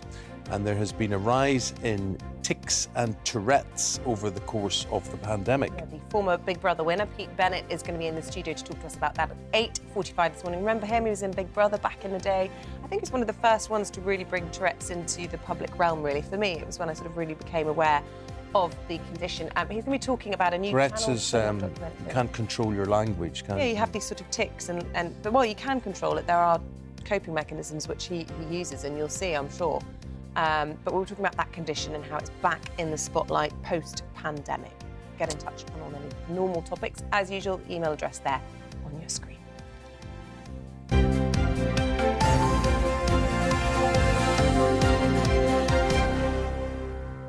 The doc's in the house now. We welcome Dr. Frankie Jackson-Spence, and the doctor's here to talk about people with asthma. And 1 million of you are overusing reliever inhalers. What's the problem with that, doctor? So asthma is a really complex condition, and everyone's symptoms will vary from person to person. But I think a lot of people aren't actually aware that there is a stepwise treatment ladder to treating asthma. So many patients are sitting at home with asthma and other chronic diseases, and they are suffering with symptoms and not really aware that their symptoms aren't well managed, and that there's more treatment available, because asthma can be very effectively managed with appropriate treatment. So just going through the ladder, as kind of a baseline treatment. Anyone who's diagnosed with asthma will be prescribed a reliever inhaler, which is the blue one, which you take to open up your airways when you're getting symptoms. Right, now here's my problem. I have in the past been prescribed, a long time ago, inhalers. A blue one and a brown one. And you've just explained what the blue one is and the brown one is. Why is it left for you, the patient, to guess? You've got two in your drawer. Why doesn't one say, this opens your airwaves, or this, I don't know what the other one does. I genuinely don't know what the difference is. Why doesn't it just say on it, this is what this is for? So let's go through it. I agree that patients need more education on what their medication actually does. We know education increases compliance and can reduce symptoms. So the blue inhaler, which is the reliever inhaler, opens up your airways and you take that as and when you're having symptoms. So if you have an initial attack? Yes, so if you're getting a bit wheezy, coughing, feeling a bit short of breath, you can have a couple of puffs on your blue inhaler to open the airways and relieve the symptoms. Right. So what's the brown one? Now, if you're having more than 3 episodes of asthma symptoms a week, or needing that blue inhaler more than 3 times a week, or having symptoms at night, then you should be prescribed a preventer inhaler, which is the brown one. Now, the preventer inhaler contains some steroids, and that actually reduces the inflammation and swelling in the airway to prevent the symptoms occurring. And that's one that you take every day, twice a day, even if you don't have symptoms. It's still too complicated. You should make it like it's not. It is. You should make them. Why blue and brown? Why not green and red or something like red? This is the serious stuff. Take that. Green. Oh, feel a bit under the weather. So I would encourage everyone. You know what it's like if you go into the shower. You ever go into a shower? I do go into the shower, yeah. And there's no indication of what's hot and cold. Oh, yeah. Right, that really irritates Yeah. the heck out of me. Why not just put H and C? But you know, go into the shower and you'll have to guess.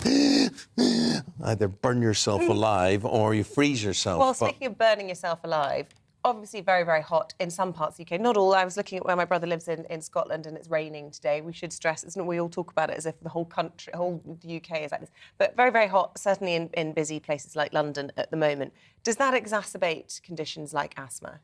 Going back to what asthma is, it's basically sensitivity in your inner airway lining, and those airways are sensitive to triggers. So every patient's triggers will be different. For some people, that may be allergens like pollen or animal fur. For other people, it may be heat or cold weather or exercise. So it's about getting to know your own symptoms. And if you are someone that's triggered by hot weather or by things like pollen in this warmer weather, then doing measures to reduce the triggering of those symptoms.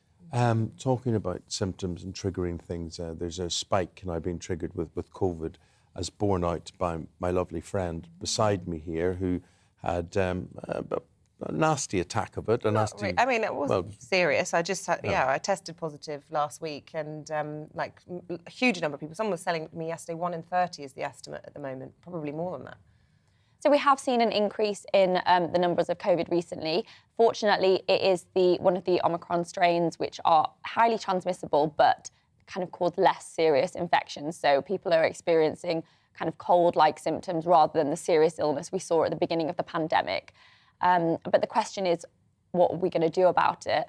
I can't predict kind of the government strategies, but if we go back to the science, we know that mask wearing, hand hygiene, staying home when you have symptoms, and testing are effective ways of reducing transmission. So that's certainly something that we may see again, but we can't predict what they're going to do. Okay, Doc, thank you very much indeed. So blue to start off with, just to keep your symptoms at bay. No.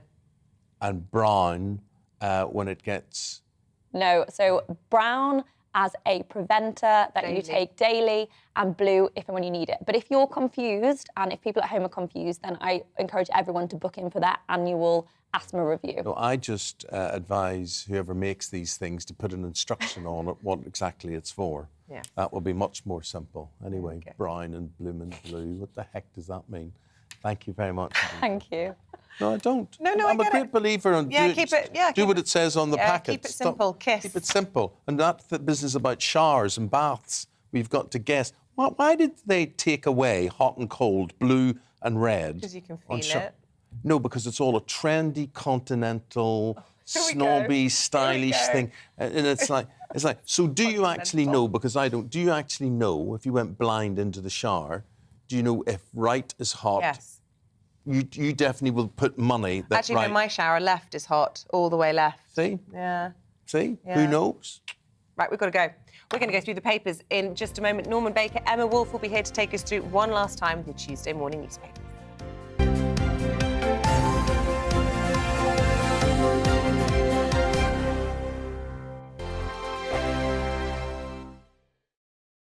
We are GB News. We're right across this great nation. On TV. On radio. On digital. Absolutely everywhere. We don't talk down to you. We embrace all voices with honest and civilised conversation. We are not part of the establishment. We're one of you. And we're only getting started.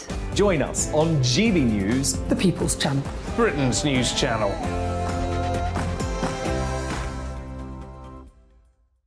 Hi there, it's Stephen and Anne. At breakfast from 6 a.m, you'll always be caught up with everything you need to know. The latest headlines, opinions and debates. We'll bring you the good news and the bad, but most of all, we're here for you. Remember, send in your views and let us know what you would like us to talk about. That's because we're your news channel. And every morning at 6 a.m, it's breakfast on GB News. My name's Tom Harwood and join me 9:30 a.m. every weekday for The Briefing, your one-stop shop for everything you need to know about what's going on in politics today. I wonder if this is a deal that might need to be like the biscuits in this factory, twice baked. Is there not an opportunity here to win out against the extremes? Tom Harwood, GB News. What are you going to do about it? Things should have been done differently, and they certainly are being done differently. Don't miss it. The Briefing with me, Tom Harwood, 9:30 Monday to Friday on GB News. Where would you like to go? Just take me to the studio, please, mate. You know where you're going. I've got a show to do. Friday Night Feast on GB News, 7 p.m. And it's like nothing you've ever seen before. We take a different angle on the week's biggest news stories. The viewers and listeners set me some absolutely mad challenges to do. We tried to rehome a rescue dog. And yes, there's some other wacky stuff in there as well. I feel like I could take on the world. Well, that's that. Friday Night Feast with me, Patrick Christie's, every Friday, 7 till 9 p.m. on GB News. Be there.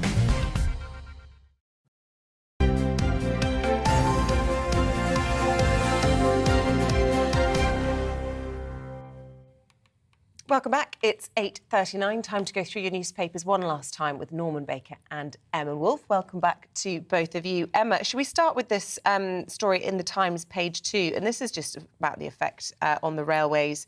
Well, I thought it was actually a heat story, but apparently it's about strike action. Yeah, so just weeks after the latest transport paralysis across this country, we've a ballot from, that was the RMT strike. It's now ASLEF's turn. So 8 of the major railway companies are backing a mass walkout. Could be the worst strike for 25 years and could bring the entire network to complete and utter standstill. According to Mick Whelan, who's the ASLEF General Secretary, he says, we don't want to inconvenience passengers, frankly, but they say they have no choice. You know, the government have left them with no other choice. And this really is going to be quite a major walkout. It could happen within weeks. Transport, was that your brief? It was for 3.5 years, yeah. Department of Transport, Rail Minister, in fact. Do they have a point here with this strike action? Well, they haven't had a pay rise since 2019, is a generous way of looking at it. On the other hand, train drivers in this country are extraordinarily well paid. They're best paid in the world. And while you have some sympathy, perhaps, with the RMT guards who are on £30,000 a year, when the drivers are earning 55,000, 60,000, it's a different situation altogether. And, of course, the conductors can be replaced, the signallers can be replaced by trained managers. No one can replace a train driver. So if they go on strike, that's it. And the thing about strikes is, who do they affect? They affect other workers. I'm incredibly sympathetic to the workers striking, but I also think they are affecting the cleaners, the cab drivers, all the other people who are just trying to get to work, who don't have a union, who don't have a gold-plated pension, who don't have job security in any way. I spoke to a cleaner who had literally taken 3 hours on a bus to get to her jobs, where she was paid by the hour. She's got no, she's got no way of hitting back or striking. Yeah. No, very sad, all of it. And then that's one side of the world where people want and need money to live on and get to their jobs and that sort of thing. And Norman, in the Times, this is another side of the world, the exuberance and the, I don't know what you would call this, but how much would you pay for a whiskey? Well, more money than sense is what I'd call it. I mean, million, some unnamed woman from Asia apparently has paid for a single cask of 1975 Ardbeg from the Isle of Skye, I think, is it, or Isle of Islay? Either way, I think it's a peaty whiskey. Very nice whiskey, but I wouldn't pay £16 million for a cask of it. And apparently she's going to get dozens of bottles drawn from the cask and sent to her every year. Sent to her every year? Yes. The cask is part of the deal? That's part of the deal. The cask is staying where it is, and they pull off the whiskey and send it to her in bottles. At least she will taste it, which I didn't think she would. But then it's a growing asset, is it? I mean, I suppose so, but how much whiskey can you get through?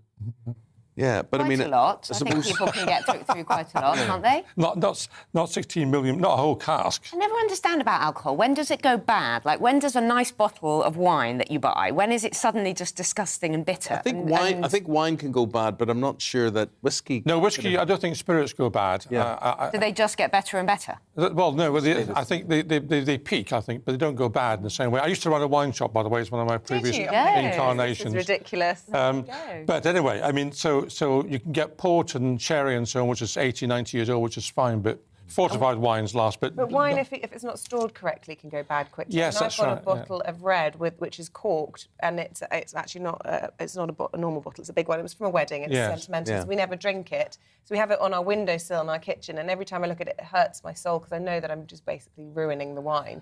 Well, red wine will last longer than white wine. Yeah. And I should say to you that Bailey's Irish Cream doesn't last, so don't be thinking that matures for 15, 20 years. You know when people buy that and they take it out at Christmas? Oh, yeah. How long have you had that? 7 years. Oh, so you shouldn't Bailey's never goes bad. It's milk. Bailey's never goes bad. It's cream, it's milk. But it's full of alcohol. It's fine. No, it's not fine. It curdles. That is a fact. What, Bailey's goes bad? Yeah. Yes. I think it doesn't last that long. It lasts about 24 hours, Correct. really. Correct. See? So when am I ever wrong? When do you all the time. I have to just check with Norman first.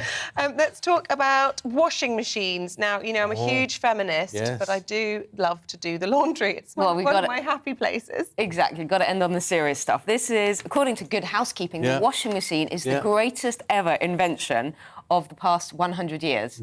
So forget television, computer, smartphones, all of that. The washing machine has been voted by Good Housekeeping readers, of course.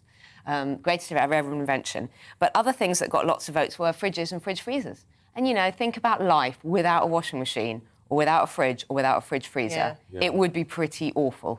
The physical labour that women used to do, just washing clothes, washing laundry, the whole time, wringing it out. I remember my mother's greatest thrill in the 60s was somebody giving her a mangle. You know, you put the clothes, you dry them through squeeze the water out. Squeeze the water out, And, you know, the idea that we used to have to go to the laundrette and sit in the laundrette while the wash happened and read your comics and whatever and think, you know, this went on so long. And then suddenly you were able... Twin tubs, first of all. You got these twin things. So you washed and then you spun, I think, in the other one. You took the clothes out with the clothes. And then the automatic washing machine came along and it was all incredible. It really has transformed life, and especially for women, I think. I can't disagree with Lots of love for the washing machine. Good. Well, I agree it's an essential element of modern life, as is a fridge. You can't live without a fridge. However, I think I would go for either a radio or a record player. Record player? Absolutely. No one plays records anymore. Excuse me, I do. I run 2 radio shows on my FM station, which are based on vinyl. One of the few vinyl-based programmes in the country. Your FM station. What? Tell me about Sea Haven FM. I do 3 radio shows a week, music shows a week on my FM station. What kind of music? And I play only vinyl. I play one's a 70s programme, one's blues, and one's called Hidden 60s. When you say my FM station, is it called Norman's? No, it's called mine in the sense that I'm a presenter there. Which is where? In Seaford, down on the coast. It's called Sea Haven FM. Wow. Quick advert for it. Yeah, why not? Although, you know, we are I'm on Sundays and Mondays. Station, just saying, not to brag. But... It's only music, there's no politics. Oh, there you go. Not as good. Norman, this is a funny one to end on. A lorry driver is complaining about Tesco's wipes. He says they're a pain in the bum. Yes, I hope everybody's had breakfast. This is a lorry driver who thinks that flushable toilet wipes are, in fact, loo paper, and he then used them accordingly. Sorry, are they not? Can you not use a flushable toilet wipe? Well, he did, and the end, he ended, yes. No, he's used something that's like for cleaning surfaces Exactly. with alcohol in it. Yes. So it isn't the same as the stuff that's soft on your bottom, whatever. It's not soft at all. In fact, he describes it like 10 times worse than a curry, I think is how he describes it in the paper. And The Sun, which also covers the story, said he has a diarrhea.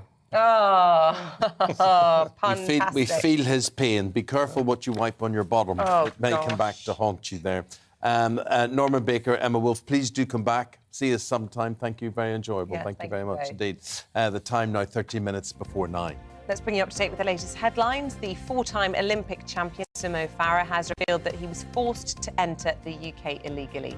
In a new documentary, he admits he was smuggled to the UK at the age of 9 and that his real name is Hussein Abdi Kahim. Child poverty in the UK fell to the lowest level in 7 years during the first year of the coronavirus pandemic. The End Child Poverty Coalition research suggested the trend was likely due to extra support given to families during the pandemic. The Queen's hoping to present the George Cross to the NHS in person at Windsor Castle today. She'll be welcoming NHS bosses and a frontline worker from each of the UK 4 nations.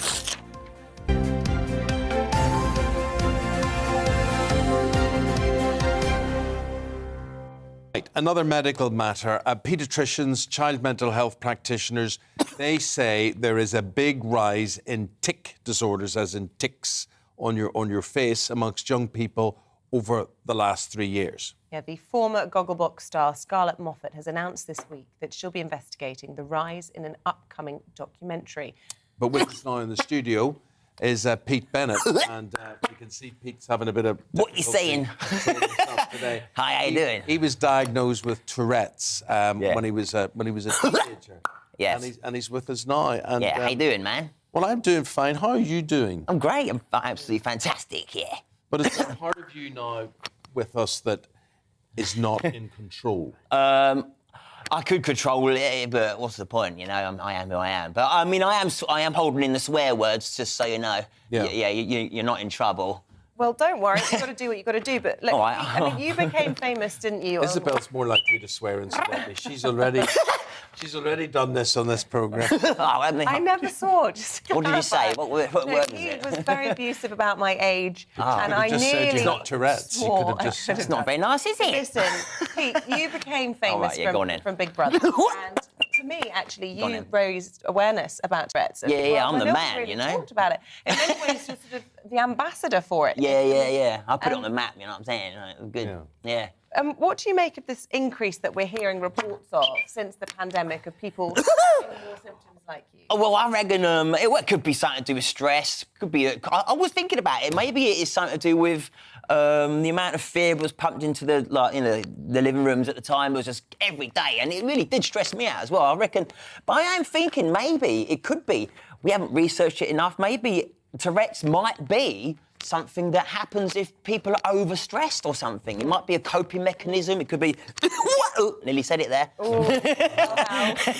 Is that one of the coping mechanisms you have? Oh, yeah, it makes me feel better. If I say that word, it's a lovely feeling. It makes me feel a lot much more de-stressed. It's like a build-up of tension here. Yeah. I'll shout that lovely word that I'm not allowed to say right now, but it makes me feel great. It's just there's lots of built-up tension and energy, and then I'll just shout the words. Tell me, are there times where you're calmer? Oh, yeah. And Wait! Oh, bugger. It's okay. So anyway, yes, there's times where I'm calmer, but obviously I'm on telly now. I'm a little bit nervous. Obviously, nerves are going to make me twitch, and also we're talking about Tourette's, so it becomes awake. It's like, hey, you're talking about me, man. Here I am, you know. So, but there are times I'm calm and nothing happens, but stress and probably when I'm a bit excited happens as well. But yeah, stress is the main thing, and I think stress, is probably what's made how many people get tics now, and you know, I think maybe it might be a PTSD thing, because mine started when I was 5, but I remember when I was bitten by a pit bull terrier when I was 5, like ripped my lip open, and I remember the trauma and everything that happened to me, and like all the stitches, and you know, and I remember after that I started twitching. I think it might, you know, who knows how it started. So it was quite late onset then, you were 5. You've really changed perceptions and, shown people that you can control it and manage. I can control it, but I'm having fun right now. I mean, what's the point, I think, just be yourself at the end of the day and, if anyone's got a problem with it, it's their problem. I'm happy just I understand it calms with age. Have you found that? Mine's calmed down with age, I mean, not right now. I mean, it's quite hello, here I am. I mean, obviously you've got techniques, but does medication play a big part? Well, I don't take medication, but when I was diagnosed when I was 14, they stuck me on loads of Prozac, loads of Ritalin, Haldol, Peridol, so I was off my nut, you know what I mean? I was zombified and I remember I was quite depressed at that time because I had 50 out of 55 known twitches at the time. So I had the most Tourette's in Europe. Yeah. I had the full shebang, baby, you know what I'm saying? So, it was really cool. But I love your shirt here. Oh, yeah, this is all about positive energy. What makes you different makes you special. Yeah, exactly. It's all about, just bigging up your chest. And do you own this? Oh, yeah, definitely, You're happy, you don't apologise? I never apologise for Tourette's, and I think everyone who's got Tourette's just be themselves. And anyone who's different anyway should just be themselves, you know what I mean? And express yourself, whoever you are in the world, just be, just love yourself, basically. You know what I mean? No matter what you got. So, yeah. Pete, but seriously, how has it affected you in life in terms of career, in terms of jobs, in terms of relationships? Oh, well, I'm good in bed. Oh, I can't say that. But, I've got more energy, let's put it that way. But you know what? When I'm acting, I do lots of movies, like independent comedy horror movies. Yeah. Before it goes action, I let all my swear words out, and and then it goes action, and then I'm in the zone, and then I'm that character, and I don't twitch at all until cut, and then I let them all out again, Yeah. So it's a lot of fun on set. Everyone shouts swear words before, and they take the mick out of me. So, Pete, have we got a traumatised newsroom out there where you've been just before coming on air letting all your swear words out? I know, because I thought if I let them out there, I won't call Eamonn rude words. But what was I saying? But yeah, like I could say, if I put my mind to something, I can stop. Watch, I can do it. I can stop now. And listen. Look at me. You're doing it. Yeah, but have you ever not controlled it and done things that have been inappropriate in a setting that have caused you problems? No, I mean, when I was before Big Brother, there we go, nearly done again. So, before Big Brother, it wasn't on the map. I would be in a pub, I would sit there and I would twitch my nut off, and I'd get lots of people going, "What are you doing, man? What are you calling me that for?" You know what I'm saying? I'm like, "No, sorry, I've got Tourette's." And they will go, "Yeah, and what? Whatever, man. You know what I mean? You're just taking the mick out of me." And then I'll get a lot of, I'd probably get some chavs after me, and then get their mates on me, and I'd be like, "No, man, I'm going to get beaten up here." But then since after Big Brother, now I can call them, what? And they're like, "Yes." Then sometimes they come up to me and say, "Hey, Pete, why haven't you called me a?" You know what I mean? And they get offended if I don't call them it now because they love it. It's weird. It is so weird. My life changed after Big Brother. I can now walk the streets and twitch. And I don't fear getting beaten up anymore. What year was that? 2006, Wow. Yeah, 2006, and but it's great because it changed lots of kids' lives and anyone who had Tourette's or anyone different as well. And now I'm getting mums coming writing to me saying, "Please go back on telly. I need awareness again. My kid's getting bullied." But I made it cool for a bit, so it was a lot of fun. Why do you think so many youngsters have started picking up this disorder and? During the pandemic. Well, it could be just stress, being locked up for ages. But it could be a side effect from that. But who knows? I mean, we've got to look into it. But I think they don't know. Do they not know what causes this? Or oh, well, I don't know. There are some suggestions that it might be that people were using screens more during the pandemic, and lots of isolation, lots of kids being homeschooled and the like, and whether it was too much social media usage, and that might have caused tics. There was an argument. It's just weirder. I just think it's weird. It's weird that it says that girls are getting it more as well, and they say that girls don't get it as much. But now on this thing, it said that girls are getting it more. Is that right? But I don't know. I mean, I think it must be something to do with stress. It's probably just too much, it must be a coping mechanism, some sort of release of all the tension. You're a great face. You've been on a great face with all of this, and you're very positive about it all. Do you ever get really down about it?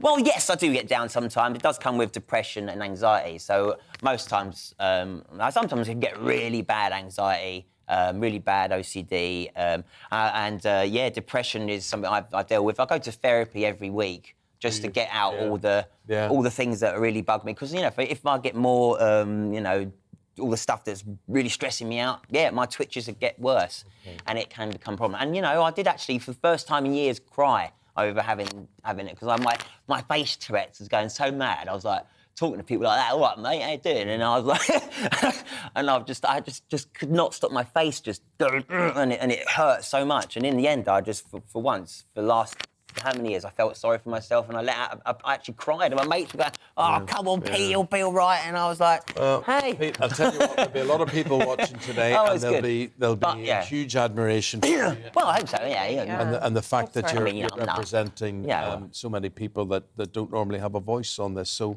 thanks very much. No, it's lovely to meet you. Thank you. Good to see you, mate. Good to see you too. Yeah. Well done. Well done. You got through it. Yeah, I didn't say too many rude words. We didn't hear any rude words. No, nearly. You're absolutely fine. Quit while you're ahead. Yeah, quit a bit of run before. See you later. See you. Bye-bye. Thank you. Bye-bye. Pete Bennett there, who has been diagnosed with Tourette's there. Yeah. Look, stay with us. After the break, I'm talking about a really serious issue, gambling addiction. We've got a former footballer and addict, Paul Merson, with his story in just a moment.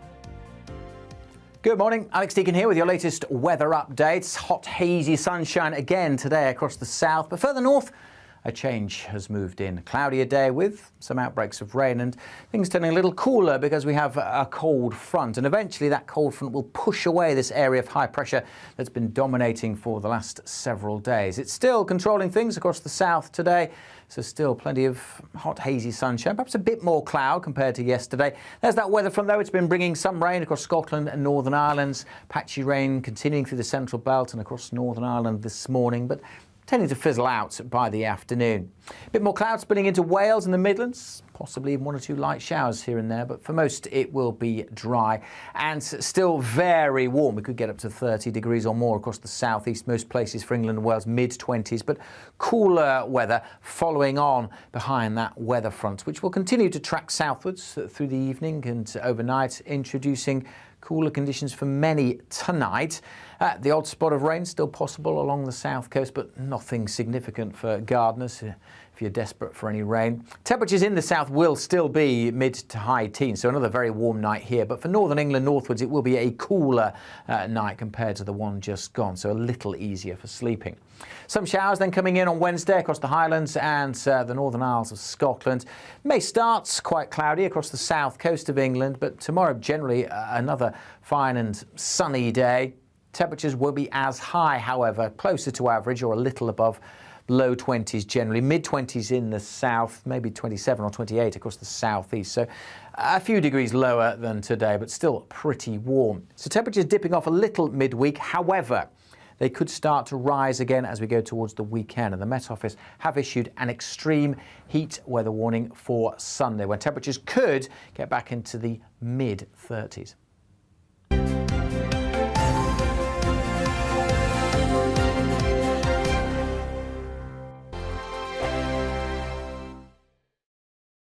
We are GB News. We're right across this great nation. On TV. On radio. On digital. Absolutely everywhere. We don't talk down to you.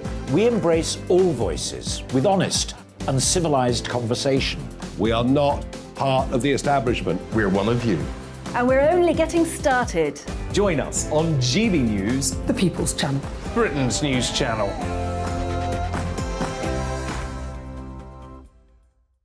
Hi there, it's Stephen and Anne. At breakfast from 6 a.m, you'll always be caught up with everything you need to know. The latest headlines, opinions and debates. We'll bring you the good news and the bad, but most of all, we're here for you. Remember, send in your views and let us know what you would like us to talk about. That's because we're your news channel. And every morning at 6 a.m, it's breakfast on GB News. My name's Tom Harwood, and join me 9:30 a.m. every weekday for The Briefing, your one-stop shop for everything you need to know about what's going on in politics today. I wonder if this is a deal that might need to be like the biscuits in this factory, twice baked. Is there not an opportunity here to win out against the extremes? Tom Harwood, GB News. What are you going to do about it? things should have been done differently, and they certainly are being done differently. Don't miss it. The Briefing with me, Tom Harwood, 9:30 Monday to Friday on GB News. Where would you like to go? Just take me to the studio, please, mate. You know where you're going. I've got a show to do. Friday Night Feast on GB News, 7 p.m. And it's like nothing you've ever seen before. We take a different angle on the week's biggest news stories. The viewers and listeners set me some absolutely mad challenges to do. We tried to rehome a rescue dog. And yes, there's some other wacky stuff in there as well. I feel like I could take on the world. Well, that's that. Friday Night Feast with me, Patrick Christie's, every Friday, 7 till 9 p.m. on GB News. Be there.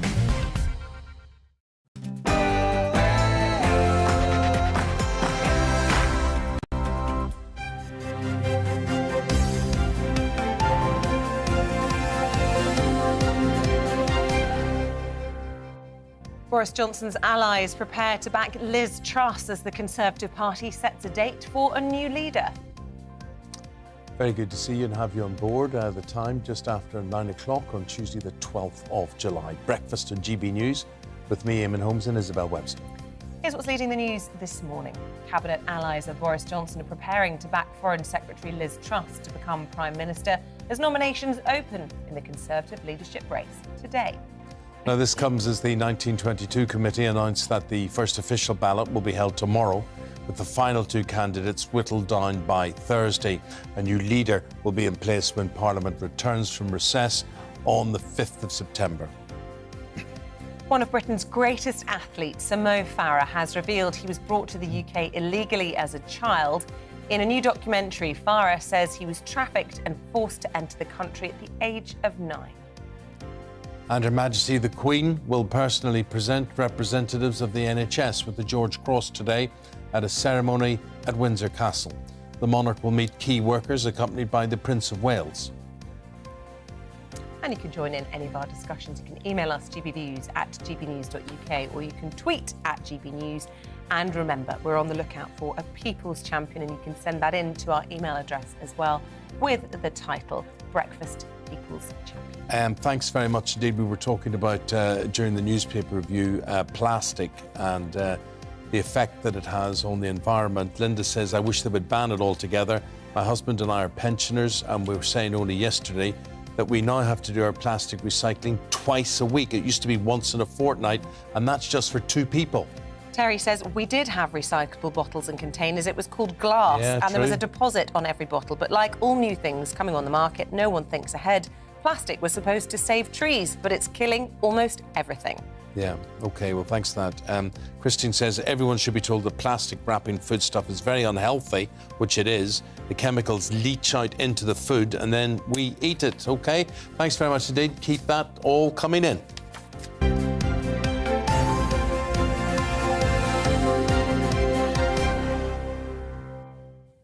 So our top story this hour, and the process for electing a new Prime Minister will be fast-tracked with nominations for the first round opening today. Now, the first ballot's going to be held tomorrow. The candidates whittled down to 2 by Thursday. Then a new leader will be announced when Parliament returns from recess on the 5th of September.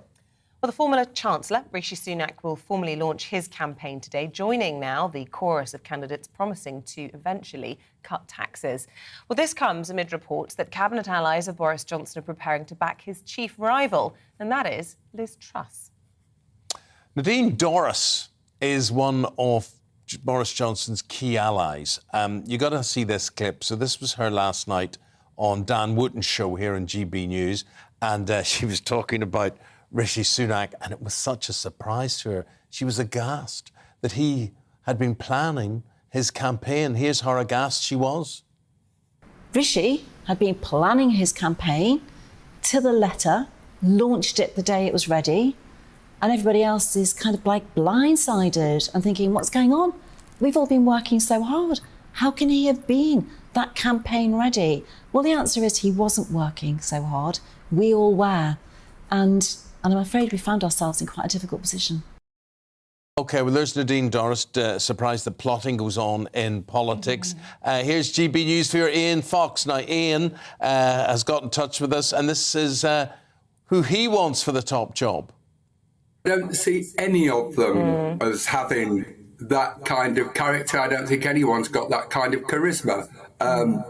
to me, at this present moment in time, whichever leadership candidate you would choose, it's which packet of salt and vinegar crisps do you want? There's no other choices within that. There's nobody that stands out. Well, let's go through and see, and get a yes/no from you. Okay, you're the people's champion, the people's viewer there. Grant Shapps, yes or no? No. Like that was quite quickly. Why no? He's part of the establishment. He hasn't really done a brilliant job over the intervening time that he's been in power. He's very good. He's very articulate, but he just doesn't cut it for me. So give us your top three then in order. You've got Kemi at number one. My number one is Kemi Badenoch, for sure. I would choose Priti Patel. She's not declared though, so you can't have her. Sorry. Well, okay. I can live with that. And the other one would be Sajid Javid. Okay, fair enough. I just want to ask your view on Rishi Sunak, because it's widely expected he will be in the final two. Well, he almost certainly will, won't he? And this is one of the things that is very worrying, because the parliamentary party are going to make a decision and basically cut things out. And you need to think about what happened with Theresa May, where it was a coronation rather than a contest. If it goes to the members, I don't think Richie's got a chance. Yeah. What about Tom Tugendhat? Well, as a former soldier, he impresses me. The guy's done a fantastic job. He's had a fantastic career, but no. 2-1 nation for you. What about Jeremy Hunt? Sorry? Jeremy Hunt. Say no more. Okay, the last one, Reman Chishti. Hadn't heard of him before, I must admit. And on that one, I would agree with William. I've never heard of him at all, and he's one of those that I suspect is probably one that's thrown his hat into the ring for the publicity, as opposed to the fact that he's going to actually get anywhere. So yeah, Kemi for me all day long. Thank you. That's Ian Fox from Leicester, a GB News viewer and listener on DAB Plus Radio. Yeah, and he was quite positive about who he did and didn't like, but lots of emails coming in from you this morning and lots of people saying, Sue says, none of these candidates jump out for me. I'd like a complete change, someone with new ideas, not excited, not much to look forward to. Mark says, I'm with Boris to set up another party. He'd get my vote and he would stop Labour getting in. And Phil says the same. Boris setting up a new political party sounds good. The new Conservative Party. Here's a man called Philip who is watching us from Munich in Germany. He says, I live in Munich, but I would have voted Brexit if I could have. And as such, the new PM needs to be a Brexiteer. She needs also to be pro-business tax cuts, anti-woke, and to have a reality check on the green agenda. Julie says, if I was Prime Minister, I would do the following. I would cut duty on fuel by at least half. This will help right across the board with inflation. I would cut VAT. I would charge people tourist tax to enter the UK like they do in Europe. You know what I would do? I would charge all these tourists. You get the British Museum and all these museums around the country, and they all go in free entertainment. They don't pay for anything. I would charge... I went to a museum in Cairo. You have to pay to get into it. Where would the money go? To the museum or into the government's coffers? To the government coffers or the museum. It doesn't really matter because the government have to pay the museum anyway through grants. But I just think sometimes, why are we giving all this stuff away free? Well, at least keep it free for us. Well, you could do that. Yeah, turn up with your own passport. Judy in Bradford-on-Avon says, please, not Liz Truss or Rishi Sunak. As there isn't a standout candidate without Ben Wallace, try going out of the bubble. Pathetic seeing MPs bashing their tables after Graham Brady's pronouncement. Does anyone ever behave like that? OK, now, we're now going to talk about a very, very serious addiction, very, very difficult, and it's about gambling. Now, there are lots and lots of addictions about, and you may have one. Gambling addiction, 2 million people suffer from this in Britain. At least, they say, and that is in the UK alone. Well, our next guest says it's an addiction which is more destructive than drugs and alcohol. And he's football legend Paul Merson. Let's go to Paul because, Paul, things got so bad for you that You even lost your house deposit. And beside you there, we have Daniel Fincham. Daniel is founder of Recoverlution and Recovering Addiction. Good to see you, lads. Thank you very much indeed. Paul, first of all, Paul, you've had, I mean, you've openly admitted you've talked about drugs and alcohol addiction and gambling, and you feel you've got the drugs and alcohol under control. What is it about the gambling that makes it more difficult for you? You don't have to put anything in you. You know, if you want to get high or get drunk, you have to put something in you to do that. With a gambling, it's already in you. I find, it's a constant battle every day, really. I mean, it gets better, of course it does, but I do have my days, but I don't have to put anything in me. You know, it's there already. And that's the problem. I need to be around recovering addicts, around recovering alcoholics, gamblers and drug addicts. You know, they're the people that understand me. You know, if I talk to them people in recovery, you know, they're nodding. You know, no one ever shakes their head and thinks, "Oh my God, what you really did that? You did that? You lost all that, or you did that?" It's being around the right people. And you know, I lost a lot of money. Don't get me wrong. I lost, mind-blowing amount of money. I lost time. I never get the time back. I can earn the money. I won't earn that much money, but I can earn money, but I can never earn time. Yeah. I can never earn back, going to see the kids in plays at school and, choosing to sit in pubs and betting shops instead. I mean, it's sad what happened, but, I was ill, Eamonn, and that's the thing that I've come to understand. I'm an ill person trying to get well. I wasn't a bad person or a weak person fouling every day of my life. I was an ill person that needed to get well very quickly. Yeah, and Paul, I'm sure your family understand that. And as you say there, this isn't an isolated situation, is it? You know, you've seen the dark side of drug addiction, alcohol addiction, as Eamonn was saying, but it's the gambling addiction that has had the biggest impact, not just on you, but on your family, because losing that deposit for your house, I mean, that has implications for your wife, for your kids. Yeah, very, very much so. I mean, it's, with the gambling as well, it's very well hidden. You're not coming in after 20 pints or 2 days out on a session, and then you come in and you can't hide that. But with the gambling, you can. And people go, "Oh, well done, Paul. You're getting well. You're doing well." But you leave so much destruction behind you. My wife still now will pick up my phone and go through it on the off chance. You know what I mean? Because she still hasn't got that trust. Nearly 2 years on, because of what I did with the house deposit when I lost everything, really. But Daniel, there is hope, Daniel, and that's where you come in. It's happened time and time again, but today it doesn't happen. But my wife, she's been through a lot, and as I say, she still needs to pick my phone up every now and then and go through it. She looks after all the money. I have pocket money now. I'm 54, but I need pocket money. That's all I need. I can't have money around me. Well, Daniel, thank goodness there are people like you around. Recoverlution, and you're a recovering addict yourself. Tell us about the help that's available through Recoverlution.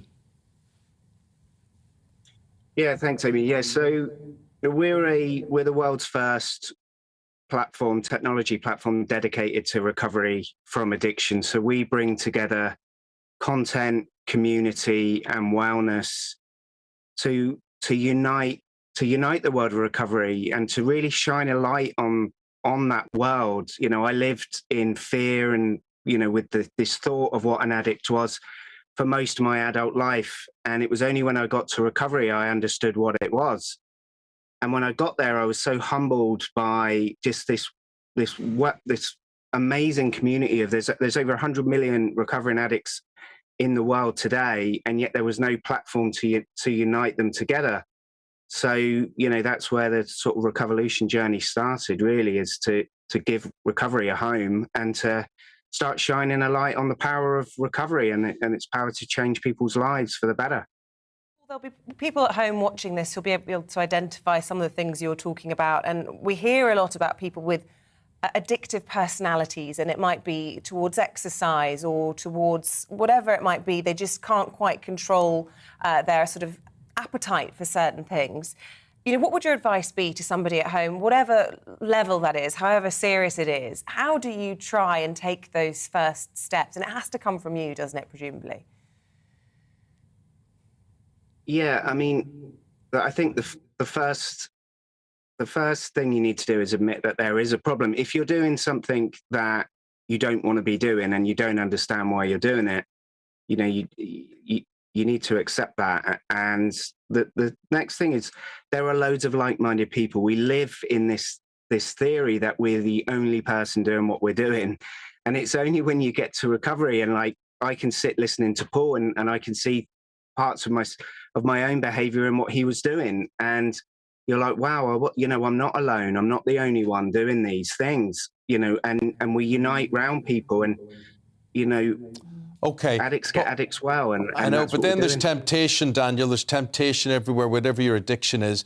And Paul, I want to talk to you about football, your game. You know, that's what kept you alive. You were probably addicted to football, my friend. You were so good at it. But when you watch, when you look now and you see shirt sponsorship, and you know, particularly I look and I see adverts with footballers, former footballers, commentators, people who are on screen influencing us. You know, Robbie Savage is on there, Jermaine Jenis is on there. They are advertising gambling. What's your attitude to that? They don't understand it. You know, it's a hard thing to understand. I think if you've got a family member or you know a friend who's an addict, it is a different game. You know, I wouldn't have a go at them. They don't really understand the situation of a gambling addict, and you know, they're getting paid money to do it. So I wouldn't have a go at them. If I'm being honest, Eamonn, 6-7 years ago, I was doing Sky Bet adverts, you know, and I wasn't well. So I didn't understand at the time, but I understand now. But I'm not going to jump on the bandwagon and have a go at people that don't. But do you think that the adverts should be banned? Up to them. Yeah, you know, I didn't gamble because of them people. No, but do you think adverts like that should be banned? Should they be allowed on television? I mean, you know, I have friends. I have friends. We don't have smoking adverts, do we now? We don't have smoking adverts. You know, gambling kills more people than any other addiction in the world. You know, people commit suicide through gambling more than any other addiction in the world. Wow. You know, when there's a game on telly and it's live at halftime, I could sort of relate to the situation. I haven't got a problem with it. I know there's an advert coming on. It's my choice to watch that advert or go out the room or turn it over. You know, it's when I'm driving in the car at 8 o'clock in the morning, listening to a radio station that plays my music that for my age, I won't name the station, but it's old music. And at 9 o'clock in the morning, a gambling advert comes on. I see no point of that advert coming on. They're major triggers for a gambling addict. You know, I'm not out here to ban gambling. You know, lots and lots of people can gamble normally. And if I could gamble normally, I would still be gambling. I'm not going to lie. You know, I would, but I can't. Yeah. But, you know, for me, it's in proportion. It's when that advert is in between a sporting occasion. I have no problem with it.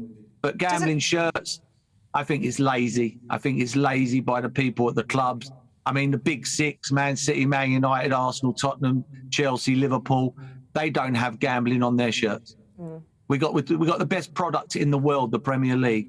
I don't know a company in the world who wouldn't want to be on a Premier League shirt. I think it's lazy sometimes by these clubs that they have to put a gambling advert on their shirts. I think it's lazy. I've heard of alcoholism being hereditary, passed down in families. Do you think that this sort of addiction could also run in families? And is that something you worry about, Paul? Because I know you've got kids. Yeah. I mean, that was a big, you know, I mean, I've got older kids who, you know, have dabbled in the gambling situation, and they're okay, which is good, thank God. And my little boy's 7, you know, and hopefully I've broke that cycle. You know, by jumping off that broken record, you know, him not being around gambling, hopefully will be okay, and that will be okay in the future for him. But you know, I need to stay off gambling a day at a time, so he is not around it, because you know, kids do stuff that they think's normal. I see a lot of things where people do stuff adults and they're professional footballers, and people go, oh, they shouldn't do that. They were on 100 grand a week, they're 200 grand a week. It's disgraceful. Let's go back. Was their parents, have they seen something that they think's quite normal, that they've seen for the whole of their life? And, hopefully I'll give the kids a chance now by me jumping off that broken record. But the older kids, thank God, are all right.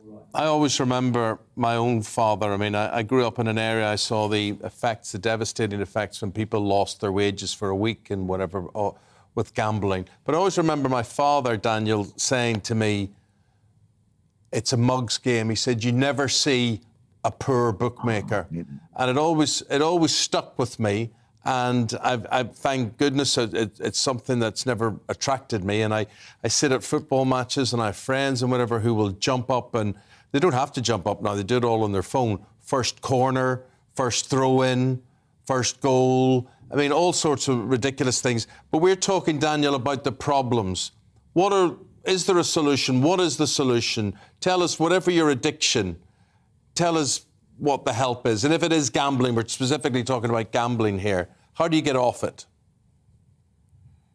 So what we've done at Recovolution is we've brought it all together. So if you're looking for content, if you're looking to join a community to support you, or if you're looking for wellness techniques, we've brought that in so that I spent endless Google searches trying to find help.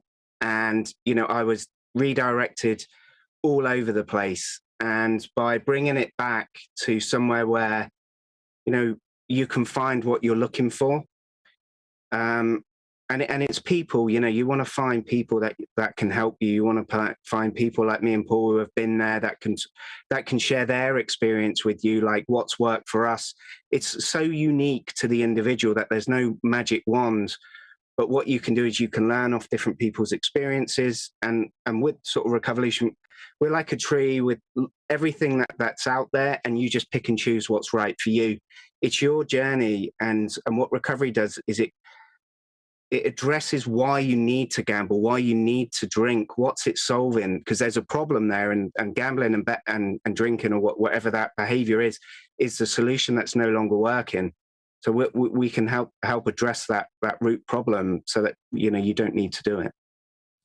And Paul, what works for you? What works for you? What keeps you on the straight and narrow? And I realise, you say you need pocket money, and that restriction obviously helps you, but you could still have friends you'd go to and say, lend us 20 quid.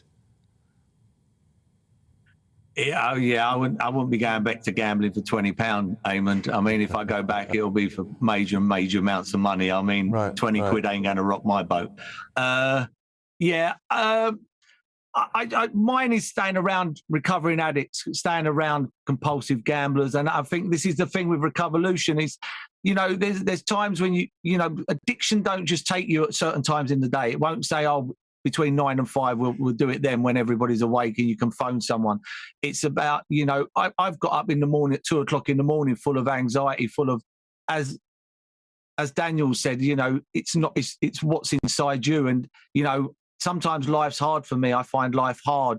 And the best thing to get out of life has been for the whole of my life is to gamble, drink or take drugs. So for now, it's like, who can I talk to? I need to talk to someone. I need to connect with someone.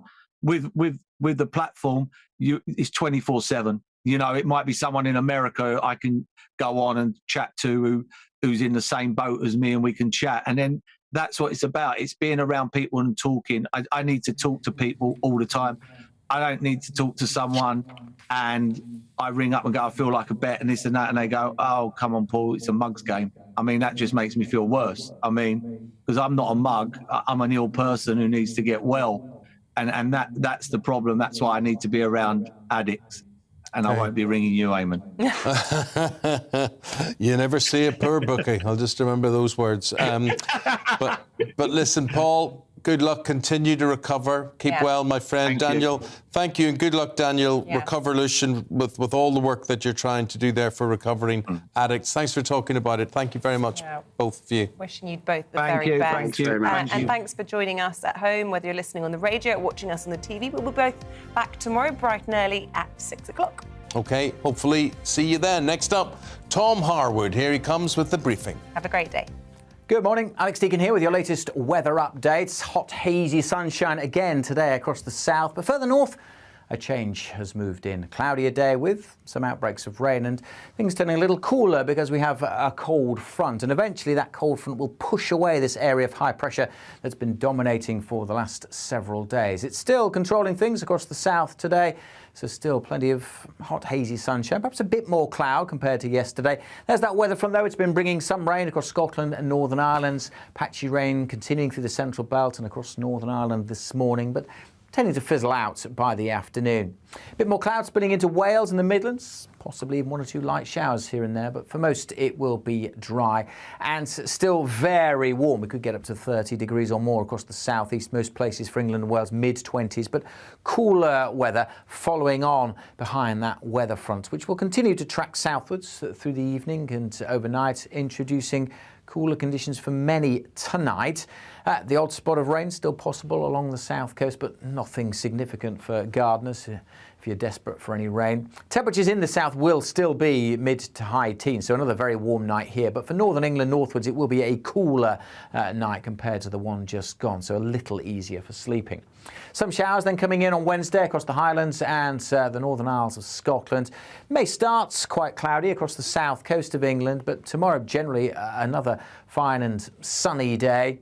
Temperatures won't be as high, however, closer to average or a little above low 20s generally, mid-20s in the south, maybe 27 or 28 across the southeast. So a few degrees lower than today, but still pretty warm. So temperatures dipping off a little midweek. However, they could start to rise again as we go towards the weekend. And the Met Office have issued an extreme heat weather warning for Sunday, when temperatures could get back into the mid-30s.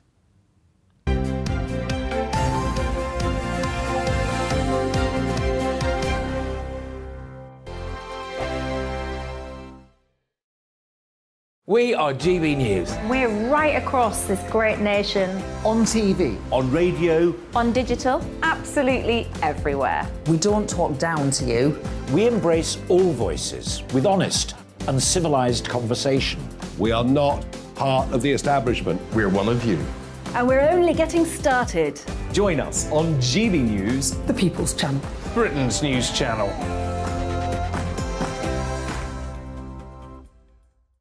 Hi there, it's Stephen and Anne. At breakfast from 6 a.m, you'll always be caught up with everything you need to know, the latest headlines, opinions and debates. We'll bring you the good news and the bad, but most of all, we're here for you. Remember, send in your views and let us know what you would like us to talk about. That's because we're your news channel. And every morning at 6 a.m, it's breakfast on GB News. My name's Tom Harwood, and join me 9:30 a.m. every weekday for The Briefing, your one-stop shop for everything you need to know about what's going on in politics today.